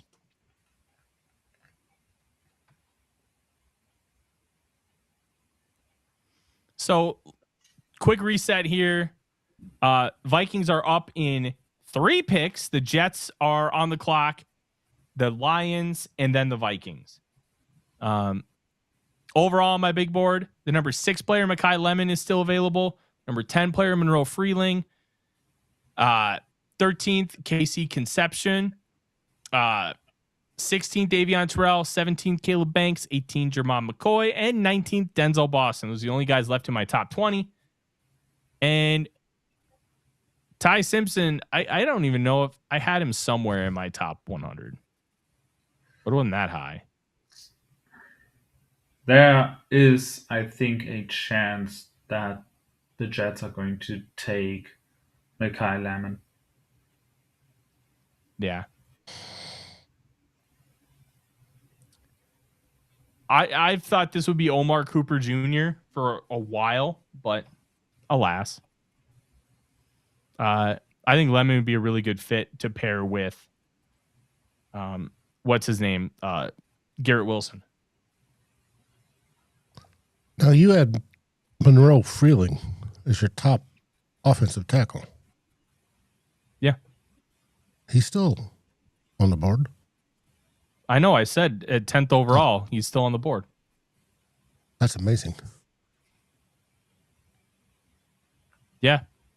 This offensive tackle class is weird because nobody's really a standout guy in that. Nobody's like a Penei Sewell. And how they went off the board, I thought would be really, really interesting. You have Freeling and Fano. Those are my top 2 guys. Or my second and third guys. Maunioa was my top guy. But then it's like guys like Caden Proctor, who I had in the 30s, Blake Miller, Max Iheanacho. Like, it's a class that's nobody really stands out. So it's more of a pick your poison kind of move. And with these O-line guys being taken, I expect one to go at 17. The Vikings could very well be a moving point at 18th overall. If the Eagles want to come up, if the Chiefs want to come up, they're lacking draft capital now after that first trade. But it'll be interesting. I think the Vikings could very well be a team that could trade out because of how things are falling right now.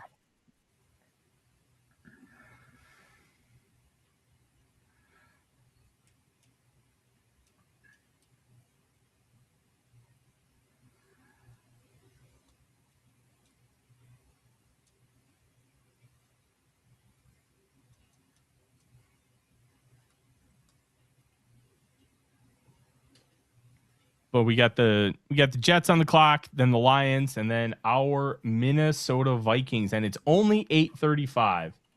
Mm-hmm. Which, hell yeah.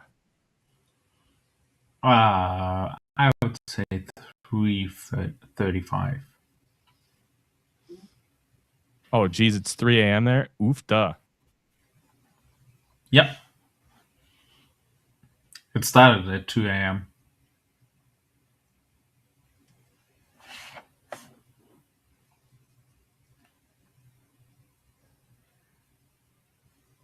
I'm gonna have to make it to Tino's when we're done here. I'm starting to get hungry. I smoked that pork butt and I ate a bunch of it, but man, this we're basically halfway through and it's only an hour and a half in. I like it and I hate it because I like how it's going faster. It's going to help me get all my work done, but I also don't like how it's going faster because it's, well, this is what's fun. I don't want to stop having fun.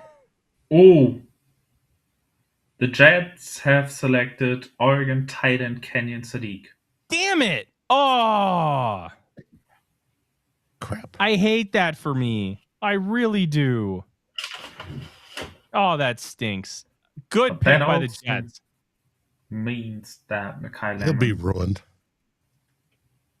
is still on the clock and will be when the Vikings pick, if they actually intend to do the best player available approach.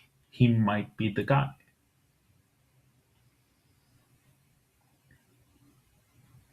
But also, I think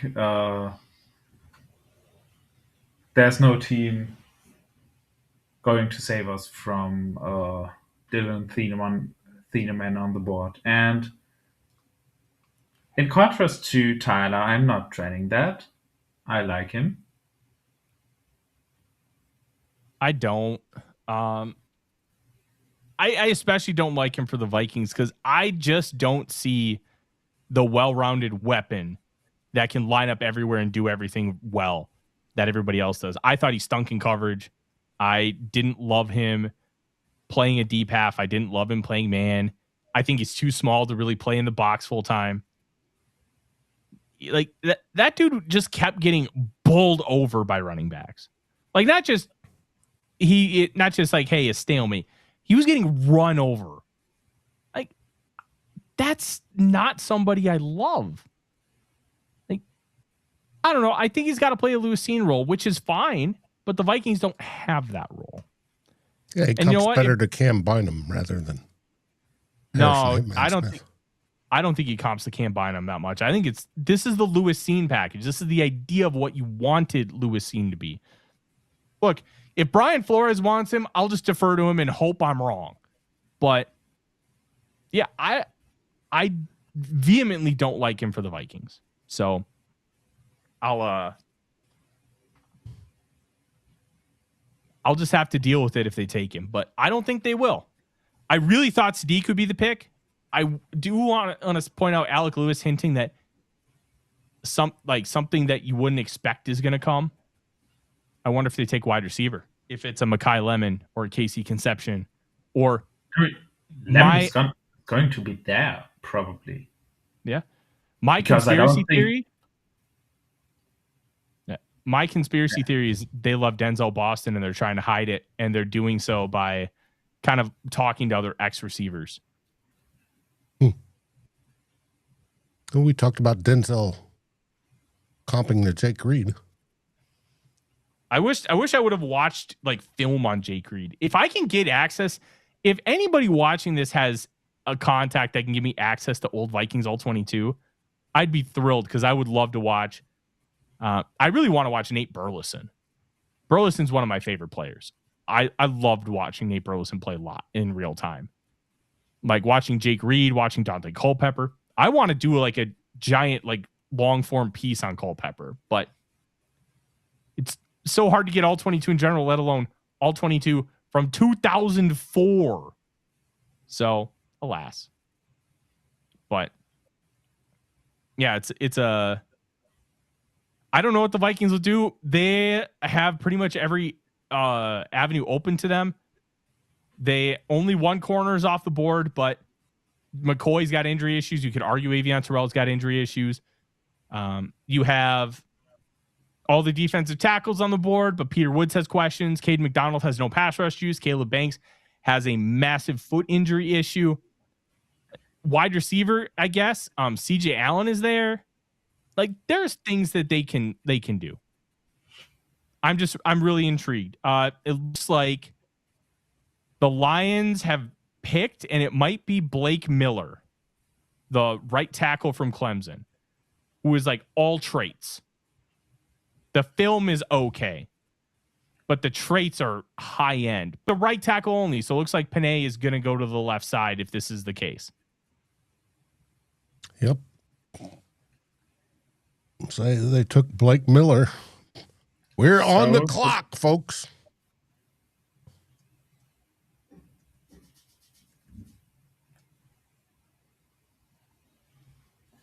Yeah.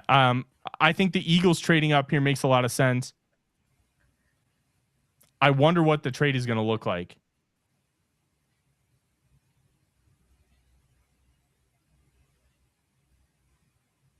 I mean, that's assuming that there is a trade. Why do you think the Eagles would trade up to 18? Well, I can tell you what an Eagles trade down would theoretically look like from a baseline perspective.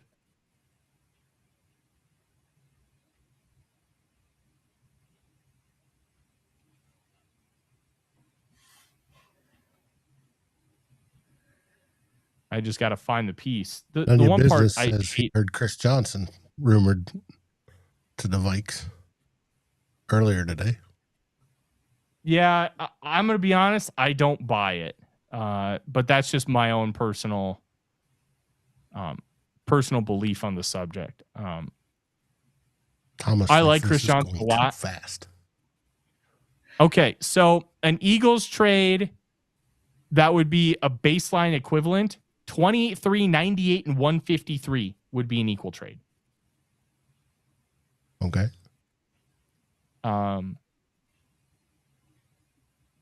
If they want to move down with the Browns, they could get 24 and 70 for 18 and 134. With the Bears, it's 25 and 60 for 18 and 234.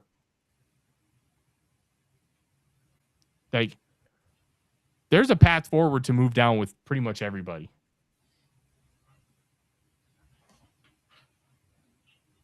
I still hate that Sadiq is gone, but alas. James Lyon says he thought the show would be a little bit better.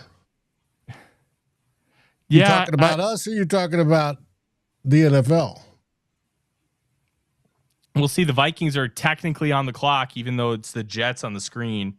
And this is one of the best and worst parts about social media. I miss the days of you have to sweat every single pick because there was no other way to find out other than watching ESPN and figuring out where everything was going. But the Vikings have a bevy of options for them. I hope they are able to strike a trade down and get at least one more day 2 pick. We'll figure out if they're going to. I hope so. I think teams who, like, Blake Miller's the pick. Monroe Freeling is still on the board. Max Iannaccio is on the board. You can go.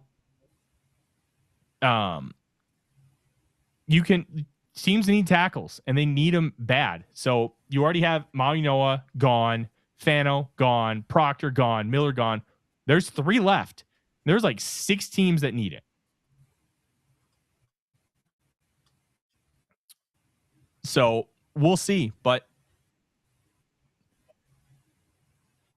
I'm just slowly waiting on the pick, and I hope that film piece that I write tomorrow is not about not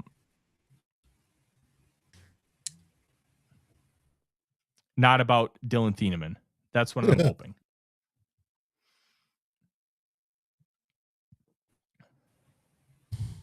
You want to read a piece about how Dylan Thieneman dropped out of the first round? I don't think he'll drop out of the first round. I just don't want the Vikings to be the one to take him.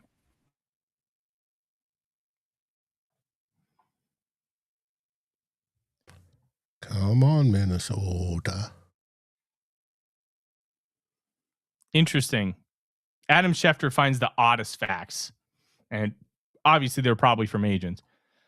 Idaho, now known for producing potatoes and first-round tight ends. The first-round tight ends in the past 2 drafts from Iowa, Kenyon Sadiq and Colston Loveland. Uh-huh. Biggs, just take Thin Man and make Tyler mad. Look, I will be very disappointed, but if that's what Brian Flores wants, look, I fully concede he's smarter than me. That don't mean I have to agree with it.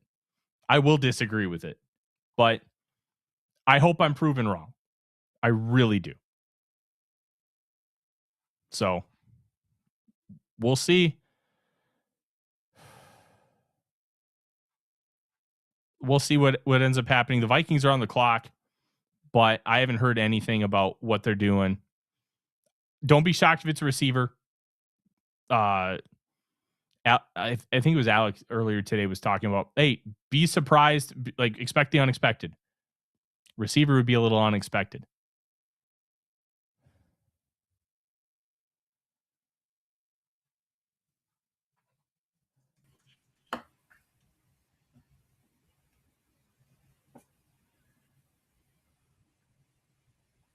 Oh, Minnesota has made the pick. So we'll find out here pretty quick who it is.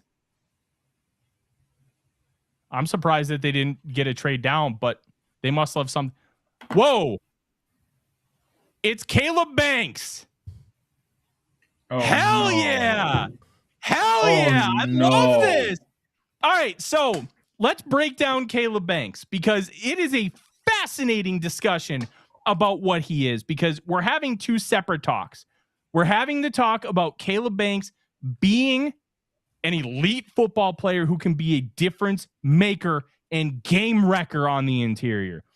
Then you're having the conversation about what does that foot look like? How bad is the foot? If you believe that the foot will not be an issue long-term, this is plenty good value. He was 17th on my big board. I love what he can do, and he's got special movement skills for his size. 6'6", 327 pounds, 35-inch arms, and I talked to him at the NFL Scouting Combine. He understands how to maximize everything. He understands how to peek and shed. He understands how to use his arms in a plus way for winning on the interior. Look, if he was 100% healthy, this is a home run. A home run. If he's healthy, this is a phenomenal pick. It's a risk. It is a big risk. And you can see Jonas on the left side. It's a tough one. But if this hits, like, you are getting a top 10 player at 18th overall. You're getting a top 10 player here. Okay. But you got to be comfortable with the foot. And that's what I'm looking forward to hearing about from Kevin O'Connell earlier. I'll be bringing some cameras. Somebody just showed up. He's not on camera, though. Let's see.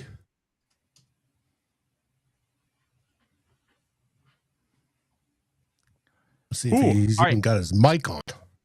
Dave, I'm going to bow out because I have to do a few things for work, but I will return. I figured as much. Well, you get excited on your video.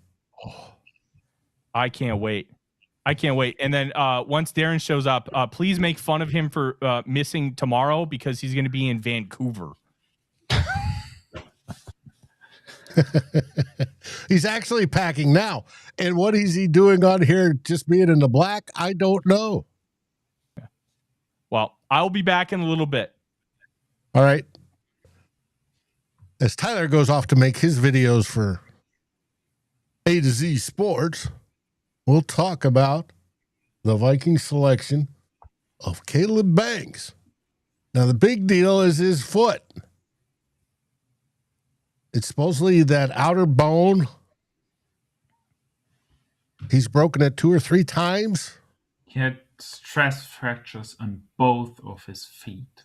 And like if he just has a normal fracture, yeah, sure, that happens. But stress fractures for a big man on both feet, woof, that's a tough sell. And then there's also the fact that I'm not nearly as high on him as Tyler is. I think, yes, he is a big dude and he is long, but that length kind of works against him at times because he's playing high a lot of times. So he gets washed out.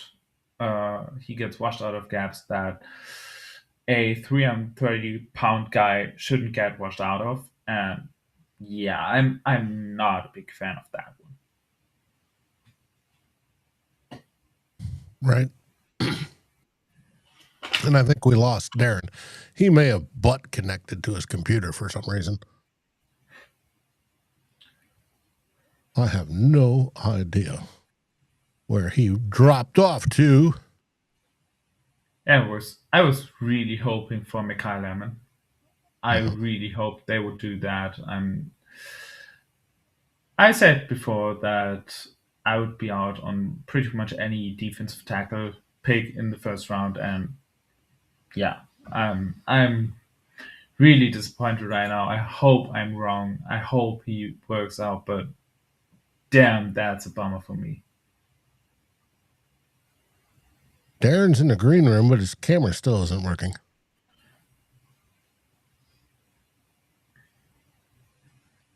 Nor do I hear any audio.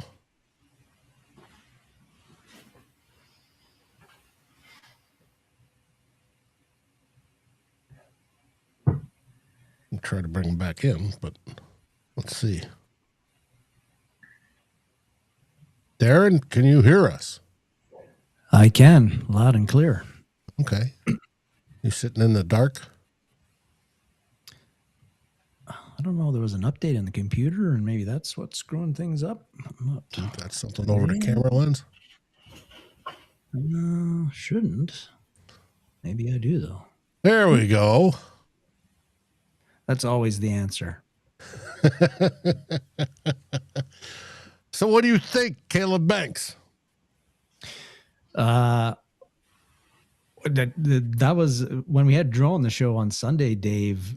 That was the thing I mentioned. So I'm with the Jonas on this one. I'm surprised, really surprised that they selected a defensive tackle at 18, and I'm surprised that they're selecting one who's got a bad foot.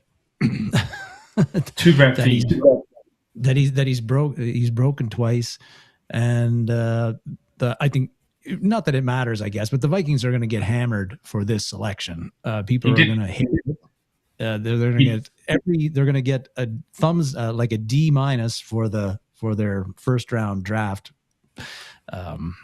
So I don't really like it. I think this is too early for him, and especially with the injuries. I know he's an athletic freak, but it hasn't showed up in a lot of his career. And like Jonas said, I hope I'm 100% wrong and he turns into Chris Jones, but it's a pretty risky pick. The thing is, he didn't just break one foot twice. He broke both of them. And it was stress fractures. And that's so concerning for me. Because that just tells me that his body can't carry that kind of weight. Well, he's not like he's that humongous. He's not like he's overly fat. He's just a big boy. He's a 330-pound guy.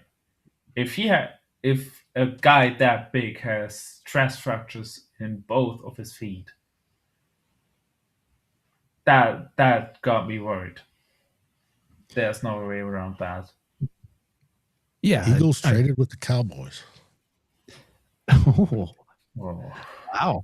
Same division.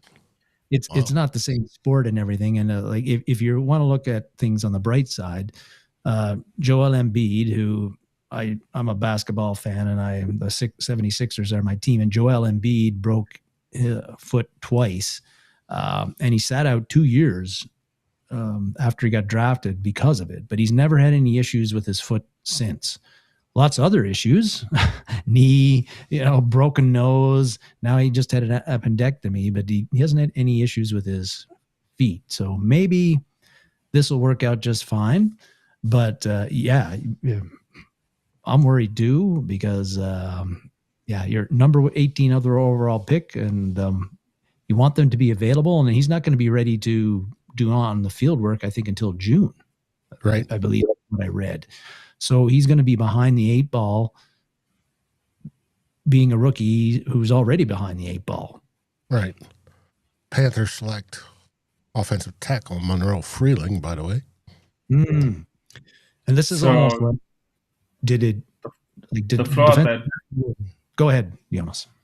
The flaw that almost everybody said for Dylan Thieneman has now been broken.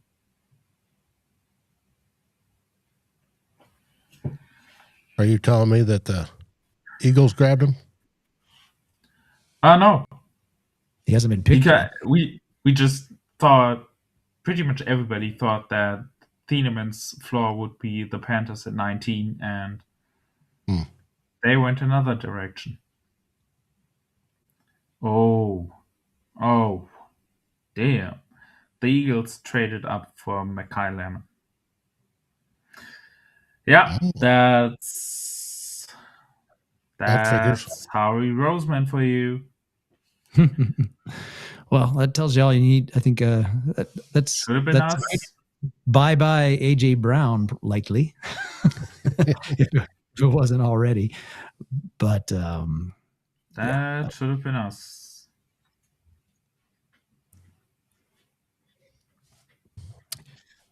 So the guys, I don't know if you discussed this when the pick rolled in for the Vikings, but we heard Brzezinski talk about how we're not going to force anything, and we're not going to draft for need. The Vikings needed a defensive tackle. Did they reach here? Well, theoretically, they got the best one on the board, but other than if he's had stress fractures in both feet and then twice in one for a total of 3, unless he gets some sort of, drinks extra milk or something that'll help strengthen those bones. And I'm sure the docs have something figured out for him. Oh, yes. I'm sure he was, they had him, looking at all the x-rays and everything else they possibly could. I'm sure they did pretty extensive physicals on him. So they're comfortable with it. And Brian Flores must have been saying, listen, you've been sticking me with 5th rounders and 6th rounders and 7th rounders on my defense and undrafted free and people who weren't even drafted. And look what I've done with the defense. I want some guys that are like top 50 players. Give me one. And, Caleb Banks is ranked in the top 50 as far as I think in most consensus boards. So there you go. But it's funny that the cornerbacks haven't really been jumping off the board so far, right? Other than the LSU corner Delane. McCoy still hasn't gone. I don't think so. A bit surprised by that. Yeah. Well, that's because they're all good-ish. None of them are great. Yeah. I guess the narrative was that there wasn't it was a terrible draft for defensive tackles, and maybe no defensive tackle would get picked in the first round, and the Vikings pick a defensive tackle at 18. So there you go. Well, it's definitely interesting. But there's no denying Caleb Banks' physical stature and his physical talent, right? And in 2024, he had a pretty good year at Florida. But before that, and last year only played 3 games, that's where, because of the injury. So big question marks. We all hope for the best. The Vikings haven't really been nailing it in the draft, of course, the past four or five drafts, and we were hoping they'd turn things around here. Maybe they still will, but that's quite the pick. It is. If he stays healthy, it could be a huge hit. Oh yeah, we could be looking at this 3 years from now saying it was a masterstroke by the Vikings to select Caleb Banks when they did and where they did. Mm-hmm. It's going to be interesting.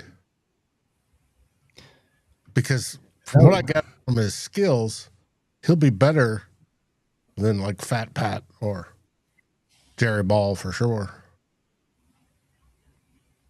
He's supposed to be able to pass rush on along with run stopping. Oh yeah, he's got both of the skills for sure. He's not just a one-dimensional guy.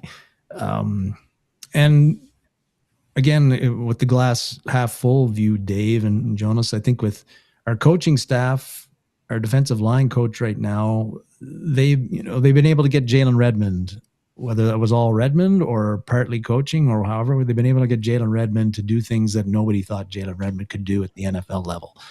I think Levi Drake Rodriguez really stepped up his play in year 2 after barely playing as a rookie. He's developed nicely for a 7th rounder. Tyrion Ingram-Dawkins still to be determined, but he was a guy that Flores trusted to play some defensive snaps as a rookie last year, and we'll see where his development goes. But the defensive line coach for the Vikings right now seems to be able to, and he's only been in there 1 year, I guess, because Dixon was there before them, but they've been able to develop some young defensive linemen here the past couple of years. So maybe Banks going into a situation where the coaches are really good at getting the best out of the talent that they have, that he could blossom. But yeah, that's if you want to be really optimistic, which a lot of times I am not, as Dave knows. But these are the nights where dreams are. We dream about this stuff and get all excited about things. And I think if they'd gone with Thieneman, I don't know if I would have been fine with it, but it wouldn't have been like a really exciting pick for me because he's been mocked a million times to the Vikings and he's a safety. It's kind of like last year, Donovan Jackson was picked. We needed a guard, but it was like the most unsexy pick you could have in the first round. And safety's kind of like that too, unless you're getting a Caleb Downs or a Kyle Hamilton, which we did not get.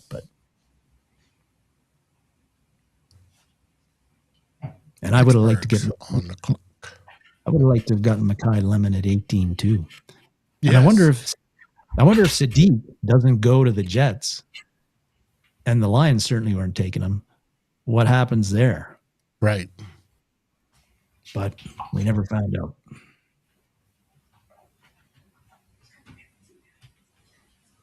I'm sure you already talked about it, but any surprises with, like, the Ty Simpson pick was a surprise to me. Right. Was early. I don't know if there's anything else that's kind of surprised the two of you so far and who's been chosen and where they've been chosen.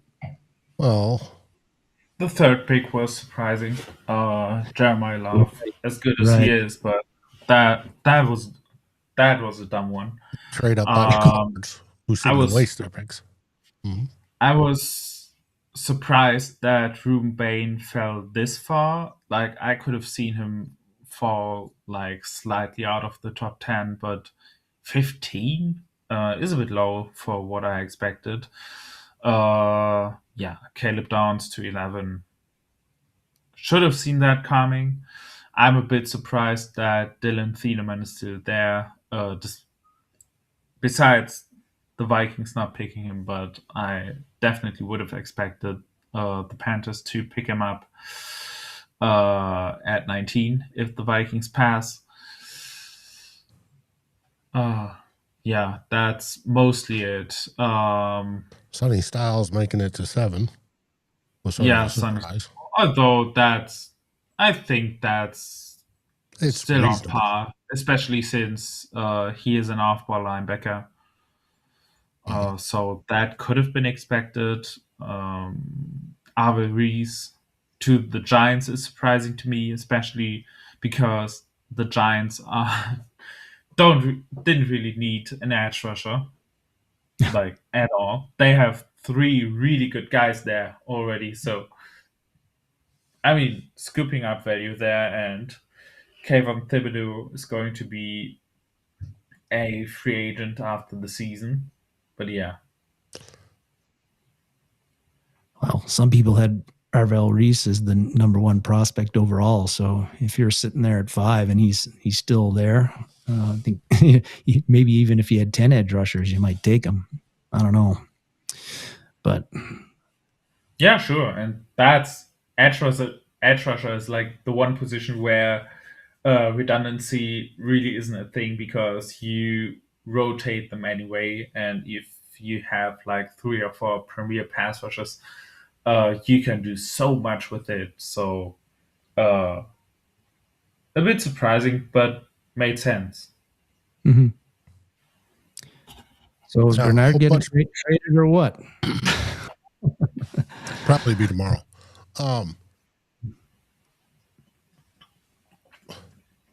Everybody's talking about, well, we hope they have the medical guys out there when he has his presser. I'm sure a lot of questions will be asked about his feet. And the medical guys and KLC will say, our guys cleared him. He'll be good come June. Yeah. And I do remember, if I remember correctly, this guy is the one of the players that Tyler interviewed at the Senior Bowl. And he seemed like a real nice guy. Well, he's the guy that I think character-wise, whatever that means, he's really good. Like he missed so much of the year, and he could have sat out the whole year. And I'd read that he said he came back with 3 games left, and he said, "Yeah, I just can't go out that way, like not playing for my team and for my teammates." So he came back when he didn't really have to, late in the season, and Florida wasn't competing for any national championships, and he played, and he could have got injured again, and that would have hurt his draft stock even more, perhaps. But he didn't do that. He went out and played. And so I think that does say something about his willingness, his love of the game, and his character, and him wanting to be a good teammate. Those things do matter, especially when you're picking a guy at this level. You don't want him to be like totally selfish and not wanting to do what's best for the team, and not being a hard worker. And he seems to be all of those things. Mm-hmm. Doc's a little not thrilled. Somebody said Purple Daily's crying and whining over there.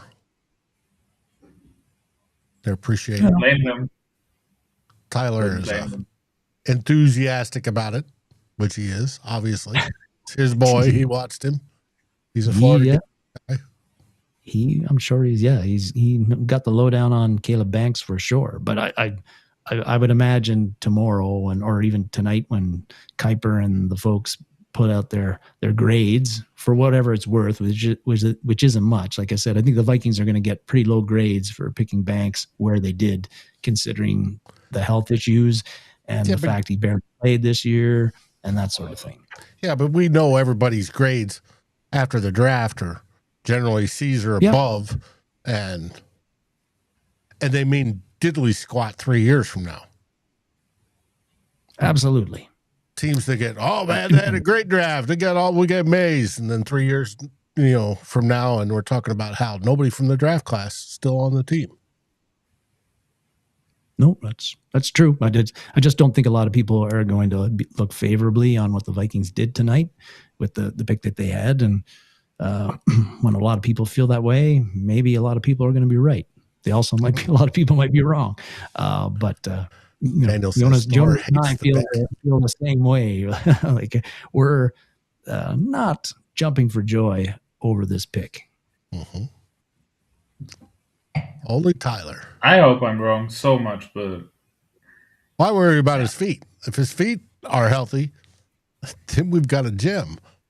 It's just that even then, I'm not as high on him, because, like I said, the main issue I have with him is that he plays very, very high, which has to be expected Upright. at that size. He's 6'6", so yeah, he's tall, but that's definitely working against him. He has high hips on most of the reps. He's standing straight up, so even though he is a big guy at 330 pounds, he still gets moved quite a lot because he's just so upright that offensive guards can just get under him and lift him out there.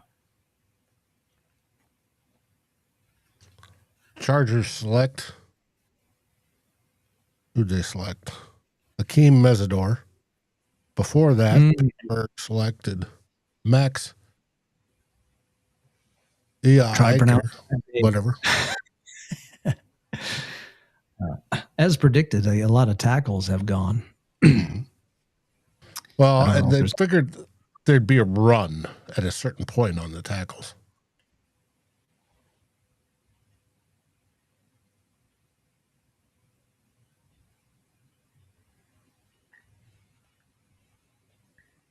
Now, looking to mark them off. Tyler's big board. Albino Slug says if he's healthy, he's a top defensive tackle. Should be. Yeah, no, for sure. The Lions did what we expected them to do. They selected an offensive tackle. We'll have to see what the Bears do a little bit later on, just keeping track of our NFC North foes. And of course, the Packers don't have a first round pick unless they trade back into the first round, which seems unlikely. So we'll have to wait till tomorrow to see what they do. You say the Bears or the Packers? Bears have the Packers. The Bears have a pick. Yeah, the Packers don't, but we'll have to wait until tomorrow to see who they're selecting in the draft, unless they trade back into the first round, which I don't think they'll do because that's would be not a very Packer thing to do, to give up more draft capital to get into the first round.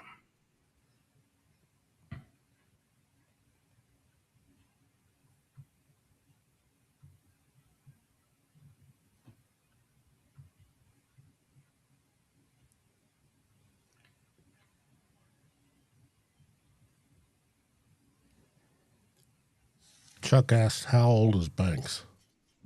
I'm trying to remember. 23. So he's not even he's not even young. Yeah, but he's not old either. He's not like he's 25. Yeah, but 23 is relatively old for a rookie. No.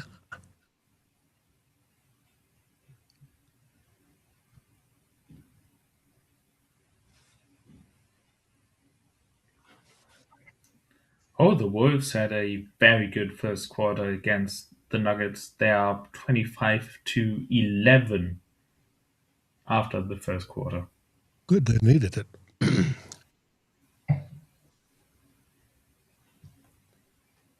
And the Wild lost last night, if I remember correctly. Yeah. Yes, they did. With yeah, watched it this morning. Having missed some of the show, of course, other people have watched it, but before 4 or 5 picks, or heading into well before we picked, did Tyler have any thoughts on who he thought the Vikings were going to draft? Well, he was hoping for Sadiq. Right. Who didn't make it to us? No, he didn't. I wouldn't have been thrilled about Sadiq either. I was really hoping for Mekhi Lemon. Not the biggest fan of Sadiq, to be honest. Like, yeah, the physical tools are there and he's fast, but he's very raw as a receiver still, which as a first round tight end you shouldn't be.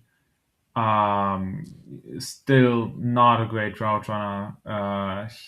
His hands are kind of iffy, which for me, for tight ends, is a big no-no. Like, I want tight ends to be the sure-hand guy, the safety blanket. It's great if you can do a little bit more, and Sadiq can probably do a lot more, but I want you to be able to be the outlet on third downs. And for that, you gotta be sure-handed. And Sadiq, at least so far, wasn't. So, not too bummed about him. Yeah. What I liked about him was I his would- speed and his style of running, sort of like Adrian Peterson when he did get the ball. And from what the scouting report said, blocks pretty well too. At least downfield. Yeah. So Doc asked anybody know where Banks was on Drew Biggs' board. He had him fourth out of the defensive tackles, and he had him bottom of the first, top of the second. and we know Drew wanted Mr. Caden McDonald from Ohio State as the Vikings pick if they traded down. But so far, just the one trade so far two trades in the first round, and then teams are trading up, not trading down so far. No, it was more than two. There was the Cardinals traded up. Mm-hmm. Kansas City traded up. Browns traded up. The Cardinals didn't trade up. They were at 3. Oh, okay. Why do I think they traded up? Chiefs traded up. Browns trade. Giants, Cowboys, Fins, Rams, all were involved in trades. Jets. Well, before the draft, I guess I'm talking about before. Tonight. But Ooh. Malachi Lawrence goes to the Cowboys. That's a surprise. A little early, maybe. Yeah. Definitely. I don't recall seeing him mocked that early. I saw him getting picked like 30, 31 in some mocks, but not that early. And he's an older prospect too. I think he's 24. Might even be 24, 23.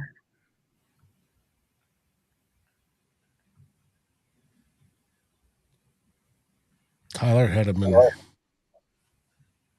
down in the pick at 49 range. Had him as his 7th edge.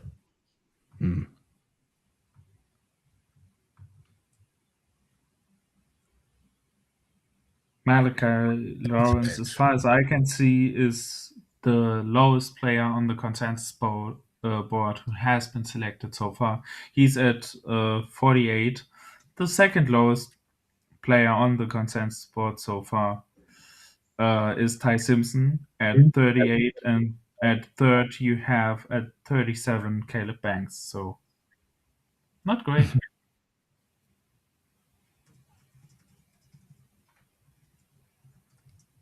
What's everybody's reaction, Tyler? Oh, I popped over on the Locked On stream because those guys rule, and obviously I do stuff for them now. I tried to pull a Darren. I wanted to go on vacation, so I'm going to be honest. They all hate the pick, so I get it. I think you're the only one that likes it. Look, if they like the foot, I love the pick. I love it. Look, it's a home run swing on a 1-2 count. I understand that. I fully agree that this is just a massive swing but if you hit, this is a difference maker on the defensive line that's built in a lab. It's an alien. You don't find these guys. They don't exist. So if you have a chance, take him. Look, Is he though? Like, yeah, Every he's big, yeah, he's super athletic, but he plays super high, which leads him to get washed out a lot. So and I'm not sure with those tall interior defensive guys, a lot of times that's not really fixable. His hips are so high he can just get forklifted so easily by stockier guards, and that so for a guy whose calling card is the run defense, and yeah, he's also a good pass rusher, but yeah, if you're going to take a gamble on a guy like that with that kind of injury history, he should be, from a player perspective, way higher than where you're picking, and he just is not, in my opinion. I get it. I think everything you said is completely fair. The one area where I think maybe there can be some pushback is they really didn't ask him to do a lot of two gapping. He played a lot of three technique because he was in a very unique defensive line room. So Caleb Banks is 6'6", 327.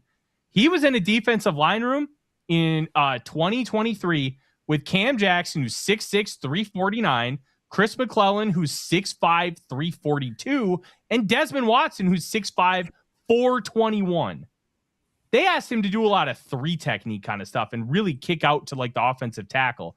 So, and this past year, he was going to be more of a nose and he was going to play really on the interior instead of like three technique and outside, but he only played 3 games because of the foot.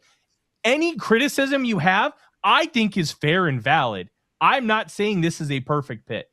I'm saying this is a home run swing with a guy who, when healthy, could very well be a true difference maker with how Brian Flores has shown he wants to do a lot of gap penetration and slanting and stunting.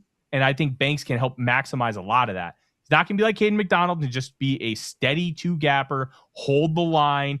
And like Jonas said, you can those hips, you can really forklift him up. It is a problem. It is not something that you can easily avoid. But there is upside to what he can bring you. And I think that upside is with that gap penetration style at his size is what's so appealing. You're not drafting a guy to be a steady two-gapper. You're drafting him to be an elite level disruptor and penetrator, which is weird to say about a guy who's 327 pounds. But I think that's why they took him. And that's where I'm fascinated about what he can be. What did he look like at the Senior Bowl? Oh, Were his hips high? He struggled day one in like one-on-one drills. And I talked to him after day one. And one of the interesting things about his abilities, and I asked him specifically, like, you have 35-inch arms, you play in the interior. What does that look like? Like, how do you prevent that from being a disadvantage? Because when you play like one tech and three tech, you're getting up there right away. And long arms can actually be a deterrent because it takes a little bit longer for you to actually get up into the shoulders. So he talked a lot about like peaking and shedding and doing a lot of those nuanced details.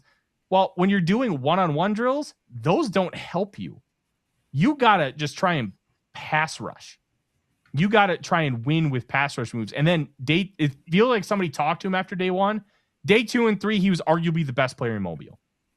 He was awesome. So it's a massive home run swing.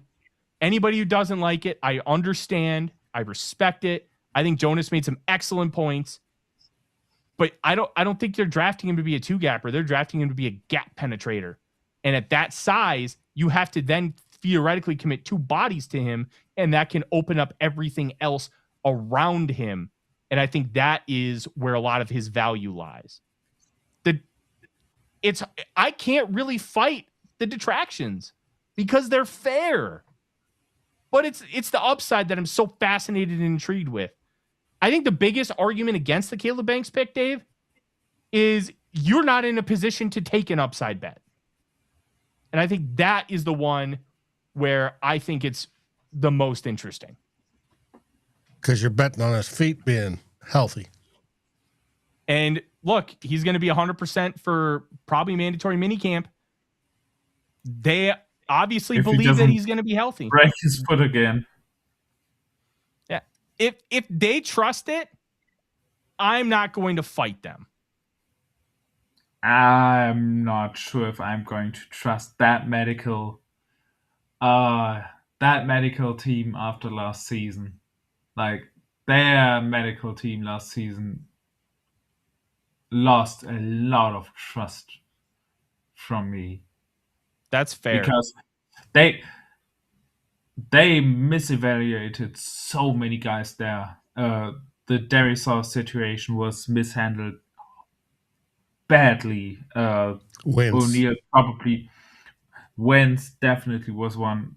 I'm not sure if I'm trusting this medical stuff, and therefore, damn, yeah, I'm trying to find a good angle, but I would besides the upside, and the upside is obviously massive, but otherwise, I'm not big on this one. understand Jonas's concerns about last year in the medical staff. It seemed like the previous 3, though, the medical staff got a lot of rave reviews for how they handled the injury situation. The Vikings didn't really get damaged by numerous injuries. They seemed to be able to get their guys to be able to not man up and play, but play and be healthy enough to play. But they didn't put guys in games until they felt that they were healthy enough to do so. So that's a tough one for me on the criticizing the medical staff, and who I think a lot of people felt did a really good job in the first 3 years of the KOC regime. And then last year, things didn't go so well, particularly with Darrisaw and with Wentz. So also Kelly. One quick thing. After being mocked to the Vikings over and over and over again, Dylan Thieneman does indeed land in the NFC North. The Bears just picked him. The Bears just I avoided Thieneman. I'm almost happier that I avoided the Dylan Thieneman conundrum than when I was when the Vikings traded down, and with the pick the Jets got, it was Elijah Vera Tucker. So I'm happy. I don't know.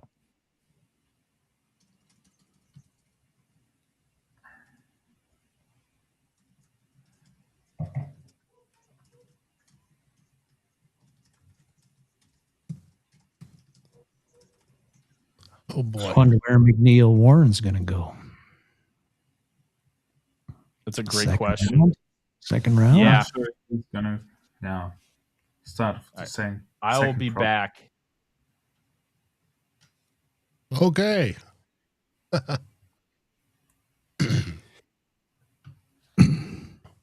Now, with Thieneman going to the Bears, who will be king will be interesting this week as we review who the Lions picked in the Bears. The Bills just traded back. The Texans are up. Ooh, Texans. You'd like to So move 2 on spots.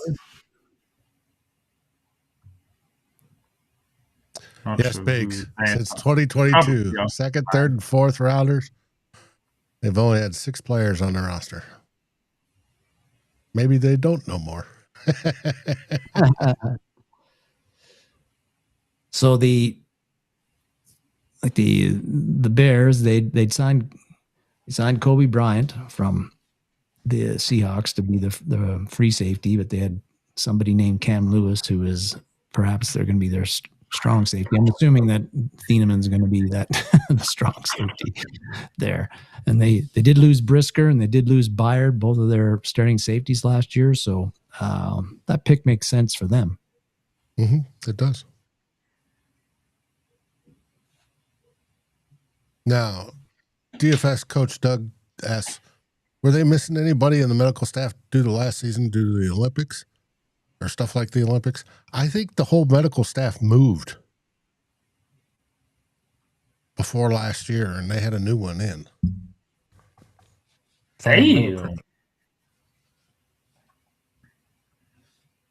That seems gotta have to put that in the trade chart tool because that seems expensive for the Texans. The Texans moved up 2 spots from 26 to 28. They gave up 63 and 168, got back 91. That seems. I might be off. I have to put it into. Which trade chart are you going to put it into? Jimmy Johnson? All of them. All of them. All of them. There's an app where you can put the trade in, and they are showing where it ended up on. Move up 2 spots. 6. Yeah.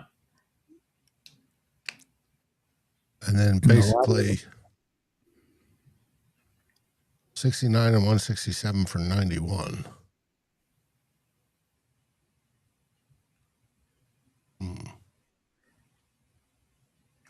Feels a little pricey for sure. Unless, but then whoever the Texans are picking there, they feel that guy's worth the price. Could they be going for? Well, I don't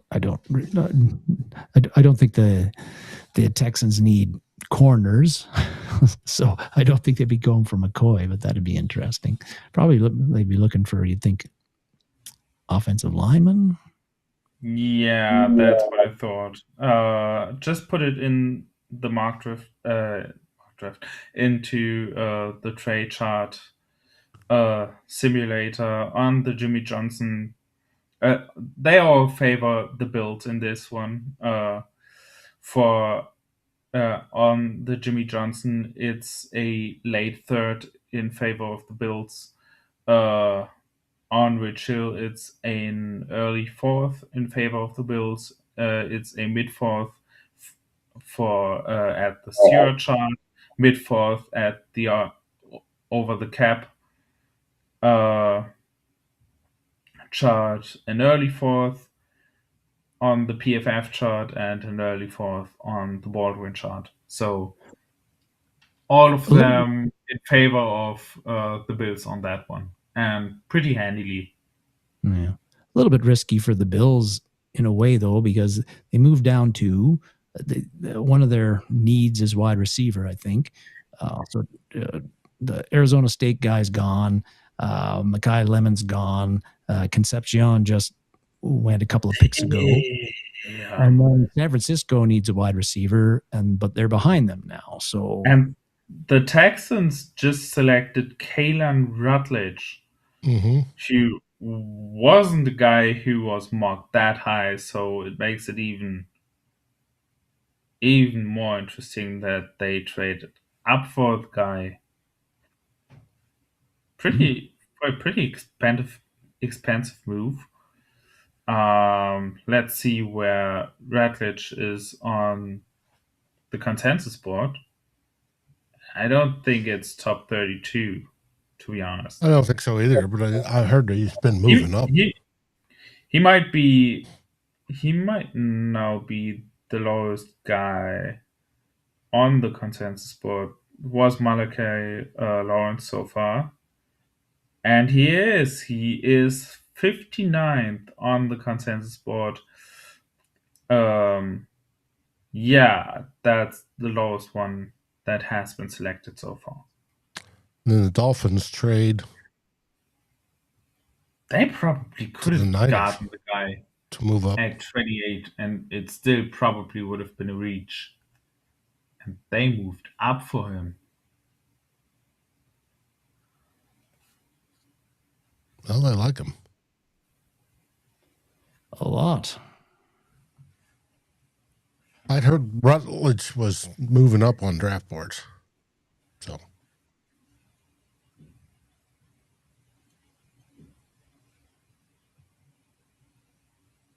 $30 and $90 to the Niners for 27 and 138. That sounds more even than the last one. You got that right, Brian. We'll see him twice a year. We'll see how good Thieneman is.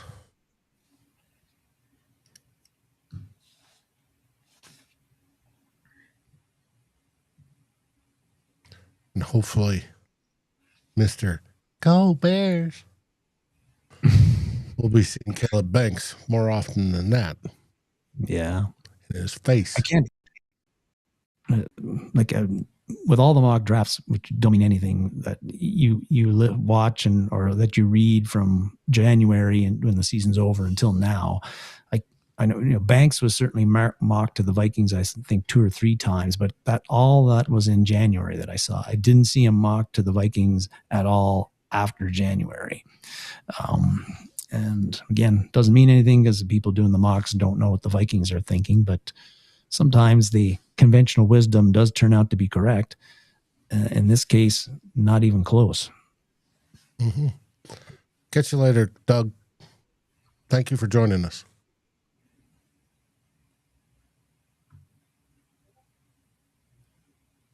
Okay, I'm looking at that trade. Yeah, it still favors the Dolphins. the Niners on all the charts, but the access value is not as big as the last one. It's mid-4th on Jimmy Johnson, mid-5th on Rich Hill, late 5th on Stewart, late 6th, early 7th on Over the Cap, late 6th on PFF, and mid-5th on Ben Baldwin. So it is still viewed as a win for the Niners, but it's not that big as the last trade. There we are. Was there an emergency that you had to run? And the Dolphins traded up for Chris Johnson.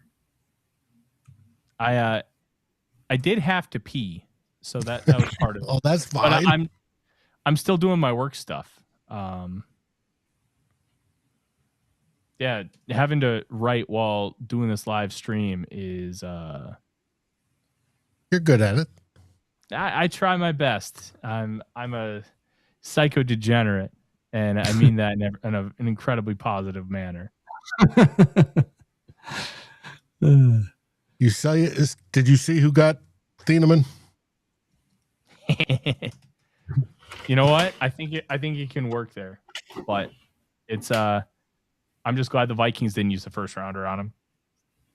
I know that's not consensus. I know that's an out there opinion, but I'm okay with that. I mean, we now have a new lowest guy on the consensus board. What is he on the consensus board? Rutledge? Oh no, I meant Banks. Banks is 37th, I think. Just one spot ahead of Ty Simpson.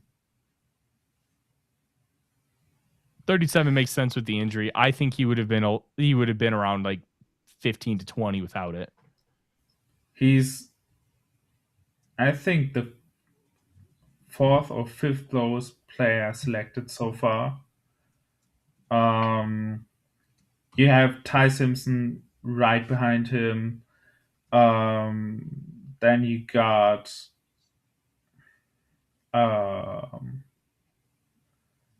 Malachi Lawrence at 48 and Keelan Rutledge at 59 is the lowest player on the consensus board who has been selected so far.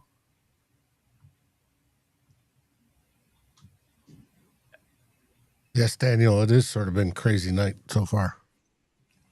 Trades and selections. I'm still really surprised that the Texans didn't only select Kalen Rutledge, but actually trade up for him and trade up with a pretty steep price.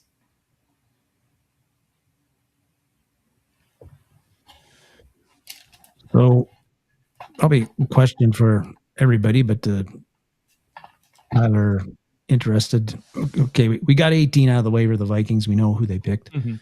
We still got some picks, several picks for the first round to go. But looking ahead to tomorrow, the Vikings picking at 49, and then the third round as well. Particularly in the second round, who do you like there?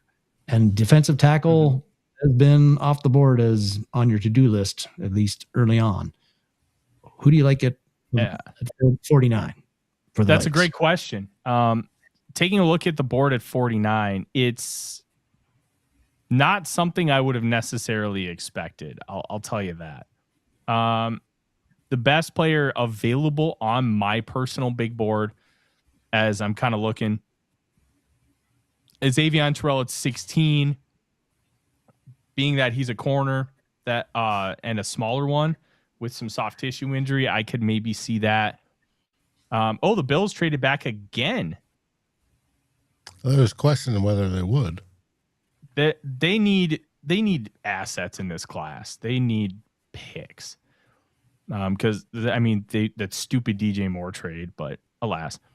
Jermon McCoy at 18. That's injury related. Denzel Boston at 19. CJ Allen at 21. Caleb Lomu at 22. Peter Woods at 23. Emmanuel McNeil-Warren at 24. There is a non-zero chance that you can get Peter Woods at 49. And then you could just completely revamp the defensive line. Oh, I would love CJ Allen. Are you kidding? I would. I think I would sweat. Even if it's a Georgia player, I don't care. I think Traden Stukes is going to be a guy that they're going to target heavily. Traden Stukes. He fits everything Brian Flores wants.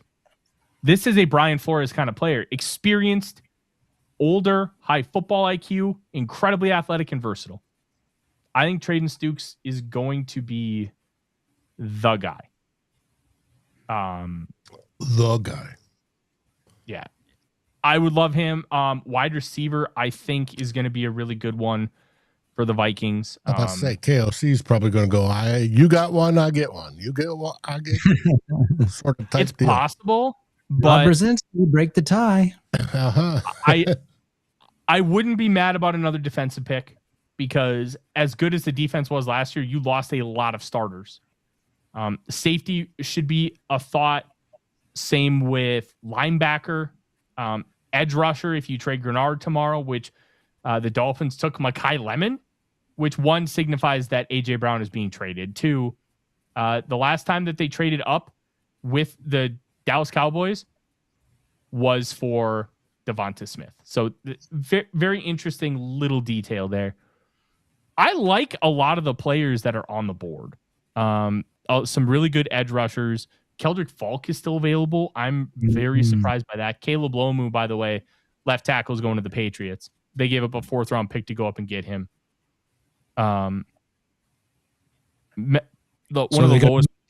Campbell to right tackle, or vice versa, or is Lomu a right tackle anyway? Lomu's the left tackle. I don't know what they're going to do with Campbell. But it's an interesting selection. Lomu's just a really good player. So I don't know if they'll move. I think Campbell might be better off on the right side versus the left. But, I mean, they have Elijah Vera Tucker, who's now inside. Jared Wilson can now kick over to center. He was bad at guard. Center, I think he's going to be, because he can, get off the ball a little quicker, I think he'll be in a better spot there than at guard. Overall, corner's going to have a lot of good players. I thought Chris Johnson might make it to day 2. He went day 1. I still don't want to rule out defensive tackle at 49. I don't. Chris, the trade between the Patriots and Bills. The Bills, no, actually, the Patriots as the trading up team won per the Jimmy Johnson chart. They on the other charts, it favors the Bills as the trading down team by a mid seventh on Rich Hill, early fifth on Stewart, early fifth on Over the Cap, early fifth on PFF, and late fourth on Baldwin. So not as lopsided as many of the other trades have been seen on those charts, but still in favor of the Bills.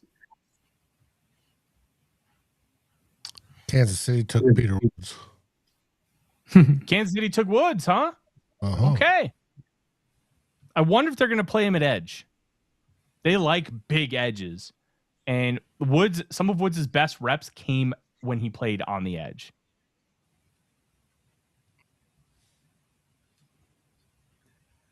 So that's going to be very curious. So Niners, Bills, and Seahawks are the last team standing today. Correct. Niners are up. Wide receiver, wide receiver, wide receiver. Could be. Could be a lot of things, I guess. For the Niners, I think Omar Cooper could be a pick that's like made for a Shannon offense. Yeah, I think that would work really well. I wonder if they want to take Denzel Boston as like the heir apparent to Mike Evans, because he's on a 3-year deal, but it's very inexpensive. Potentially, yeah. Tyler Biggs asks, where do you see Lee Hunter going? Man, because because of his the Jets are on the clock. That might be Omar Cooper Jr. Yeah. I'm very interested to see where Hunter goes. Look, he bombed testing, and he's a nose tackle. He's going to slide. I would say 3rd round at this point, maybe 4th. Ooh. Look, I think he's a good player, but that's a tough one. The Jets gave up 179 to go up from 33 to 30. That's cheap. Gotta have to put it in the tool, but that seems cheap. Yeah, I'd say that's a win for the Jets. Depends on who they're picking. Yeah. Carson Beck. That would be funny as hell. No, I'm just Draft Diamond said, could they be picking Carson Beck? You can't do that. You can't do that on this kind of night, Dave. I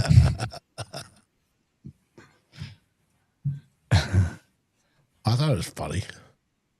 Yeah, it would be funny, and Be Jets the praises for the Jets move would end right there.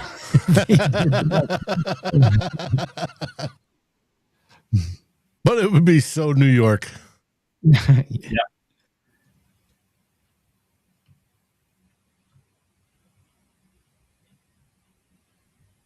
You don't even have Carson Beck on your big board there, Tyler. Nope. I think he sucks. And it's unfortunate because if he would have come out 2 years ago, he's probably a 1st-round pick. But that Tommy John injury just zapped the limited arm strength he had. He just doesn't have any juice. There's none. And Brock Purdy didn't lose a lot, and he gained most of it back. This past year, Carson Beck's arm was noodle. It was bad. Yeah, His average depth of target was poor. He could not drive the football down the field. And if you can't drive the football down the field, you're not going to succeed in an NFL offense. Yeah, but you said he had Tommy John surgery, right? Yeah. That usually helps. I'm just telling you what the film showed, and the film showed his arm strength went kaput. It was gone last year. He didn't have a lot to begin with. We're talking like slightly less arm strength than like Kirk Cousins. And it was just gone. He couldn't drive the ball. They had to do a lot of smoke and mirrors kind of stuff. I mean, his average depth of target was like 7.6 yards, which is very bad. It's close to Bo Nix in college bad. Like, it just is what it is. I wish he was a better player, but he's just not. Like, if you want to take him in round 5 and see if you can make him a backup, okay. It's Omar Cooper. Hey, there's another win for me. I had him going to the Jets at 16. Well, they did pick a pass catcher at 16, just not the one you were predicting.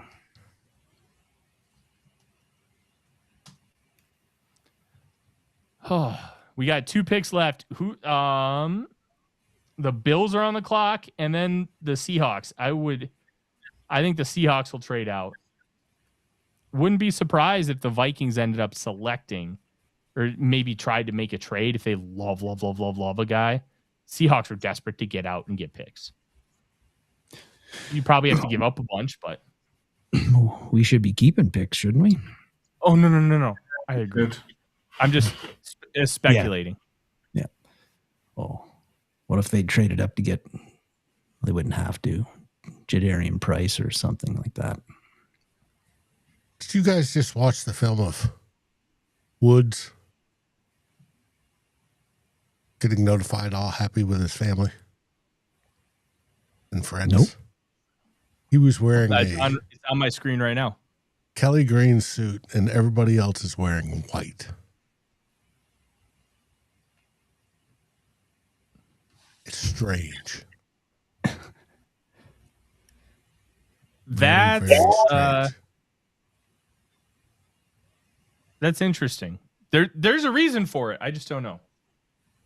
Well, obviously, photogenic wise, he stands out in the group, but it's just a weird coordination for making it theatrical. So the trade we've seen for the Niners is basically what Kwesi would have done. So the Niners, the Jets are favored on the traditional charts, Jimmy Johnson and Rich Hill, by an early 6th on Jimmy Johnson and a mid-5th on Rich Hill. On the analytics charts, the Niners are favored by a mid-6th on Stewart, mid-6th on Over the Cap, mid-6th on PFF, and late 5th on Baldwin. I heard a week or 2 weeks ago that the NFL is trying to work out a common draft chart. They'll never be able to completely agree on a consensus draft chart just because we have so much information now that just allows us to understand better the value of and quantitatively of picks throughout multiple different lenses. So you can look at it from the perspective of the salary cap. You can look at the perspective of premium positions. You can look at this perspective of historical trade data. It's a lot of different things.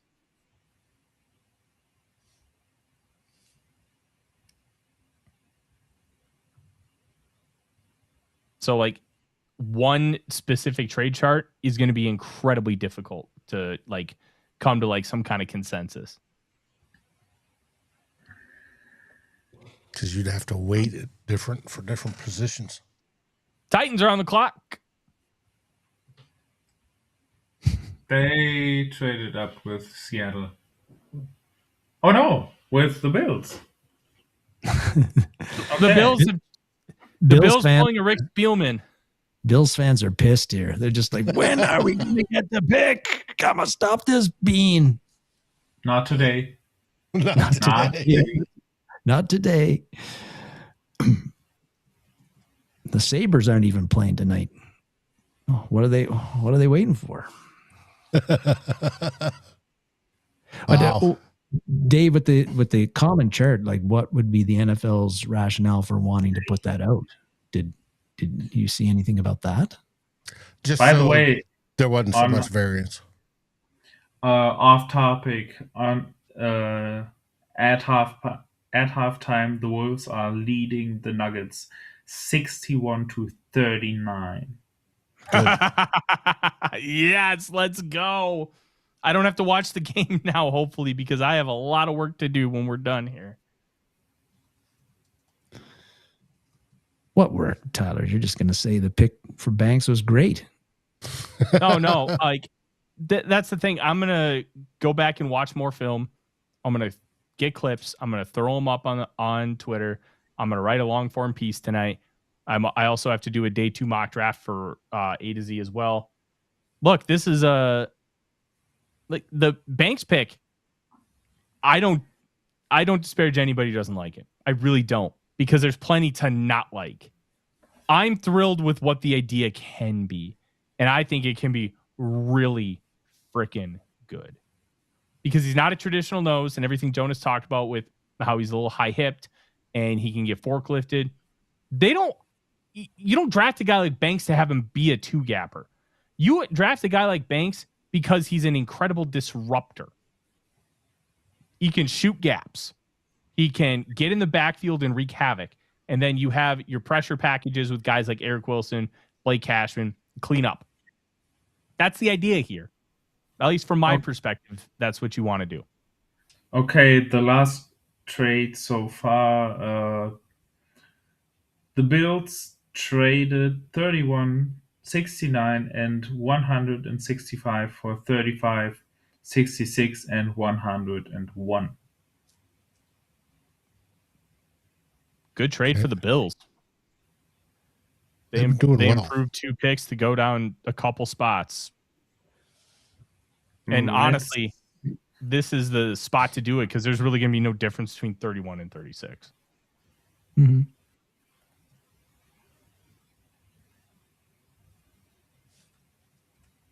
Let's see if the Seahawks try to do the same thing at 32.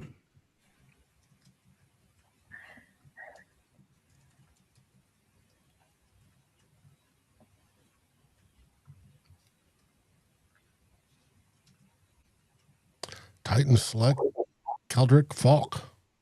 Great pick. Ooh. Great pick.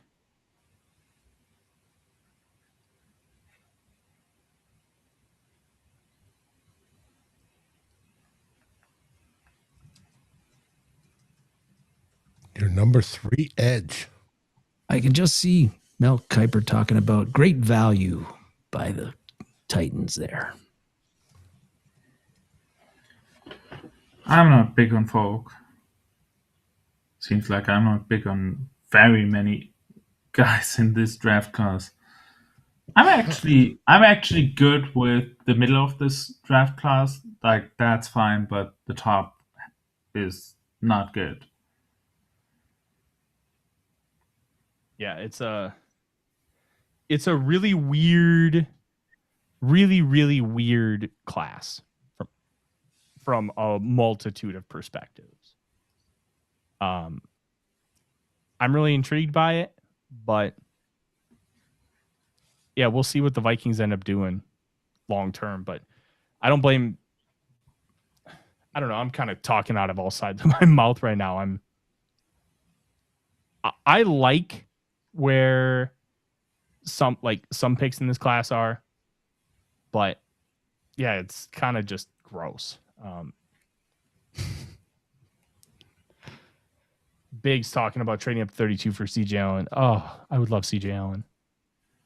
Number 1 user friendly says should have traded down. They may have attempted to and just not gotten anybody bite.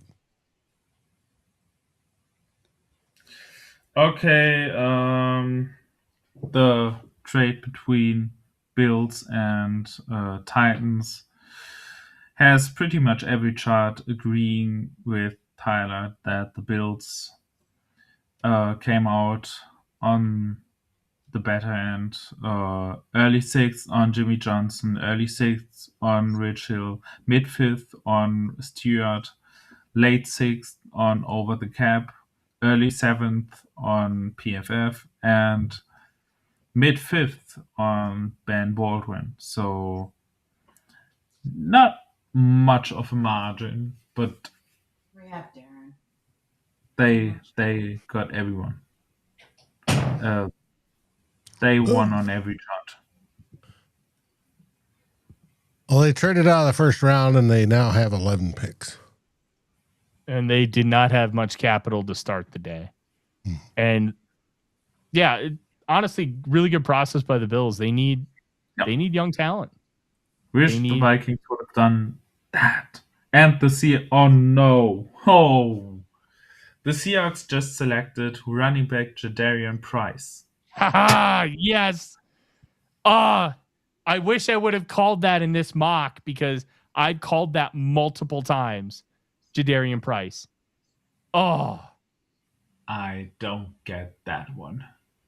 I get it completely. Charbonnet's torn ACL. He might not play until like November. I know, but you can't draft a running back in the first round who has no factor in the passing game as of right now. Like, his pass blocking was bad if he ever did it, and he didn't do it a lot. And he wasn't used at all as a pass catcher. He never caught a pass beyond 10 yards downfield. Never. And it's so hard to quantify that because he played in the same backfield as Jeremiah Love. So that in itself is a tough one. Overall, like, I get it. I think they see him as their next Kenneth Walker. And are they right? I don't know. But man, I'm surprised they couldn't trade down. All right. I got to step out for a bit. You do that? Yeah, you got yelled at, Darren. I did. Are you going to be back? Or are we just going to wind this show down? Oh, it'll be. We'll be winded down by the time I get back. So, all right. You have safe travels tomorrow. Indeed. We'll be good. Be a lot warmer where I'm going next. Yeah, I'm going to step out too, so I get at least a few hours before I have to go to work.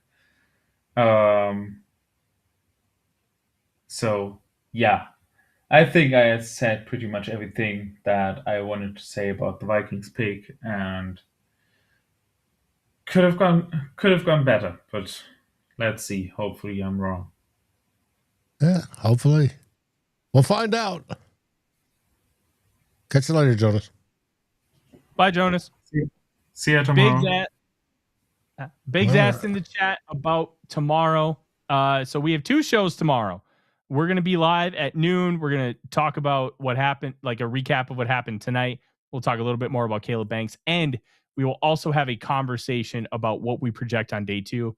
Do another Vikings mock draft to try and see how the Vikings build off of selecting Caleb Banks in the first round. And look, I understand anybody that does not like the Caleb Banks pick. Understand completely. You have every right to feel that way. Give it a chance. I really think Caleb Banks can be a difference maker in this defense. And they were going to put him in positions to thrive. I know it's hard to, but trust the front office here. Trust me, because I'm going to tell you he's good. Not just because I'm a Florida Gator. I promise. I suspect you're going to be called to be on lots of radio shows because you are the only positive commentator towards our first round pick. I have no idea what PA is saying. I'm sure it's all roses and bunny rabbits. Yeah, I don't know what he's saying, but it's obviously going to be a positive spin for sure. But I'm so happy with this pick. I gave it an A- because of what the player is And it comes from a place of trusting where things are at with the foot. So, Okay. yeah. But we're going to be back tomorrow. Thank you guys so much for being here. Noon and 6 p.m. Yep. Means a ton that you guys are here and supporting us when you have a multitude of other options, including national television. And we're going to continue to keep you guys entertained, giving you guys great analysis. And I'm going to see if I can, I'm going to see if I can get the SKOL doc on tomorrow. I'm going to at least reach out to him and see if we can have a conversation about the foot. Because I think that's a really important aspect to this conversation. Overall, just grateful. We're going to have 2 more days of this, and we're going to continue to have a good time. Big Zeno located the pick. I popped on over there for a minute, and I told him he was wrong. What does Arif say is the question. Arif was like, well, if he's a good penetrator, why doesn't he penetrate good? And I told him, like, look, he doesn't get a lot of production, but a lot of the stuff he does is he basically disrupts and then somebody else cleans it up. He needs to be a better finisher. Think of where Caleb Banks was last year as what Jonathan Grenard was this year. Always living in the backfield, but can't quite get the play. That's what we're talking about. So I'm really excited about where this can end up. I'm thrilled that the Vikings took a player that I like, and they didn't take a player that I didn't. And we're going to have some fun. So thank you guys so much. I've got a lot of work to do. Dave's got a lot of bourbon to drink. And maybe he'll make Katie a nice late dinner. With that being said, thank you guys so much for being here. We're going to see you tomorrow at noon and 6. I'm Tyler. He's Dave. SKOL Vikings. SKOL Vikings. Thanks for watching Vikings First and SKOL. Please like, subscribe, and ring the bell, and share this episode with your friends and even your enemies. We'd love it. We are part of the Fans First Sports Network, and we appreciate each and every one of you. SKOL.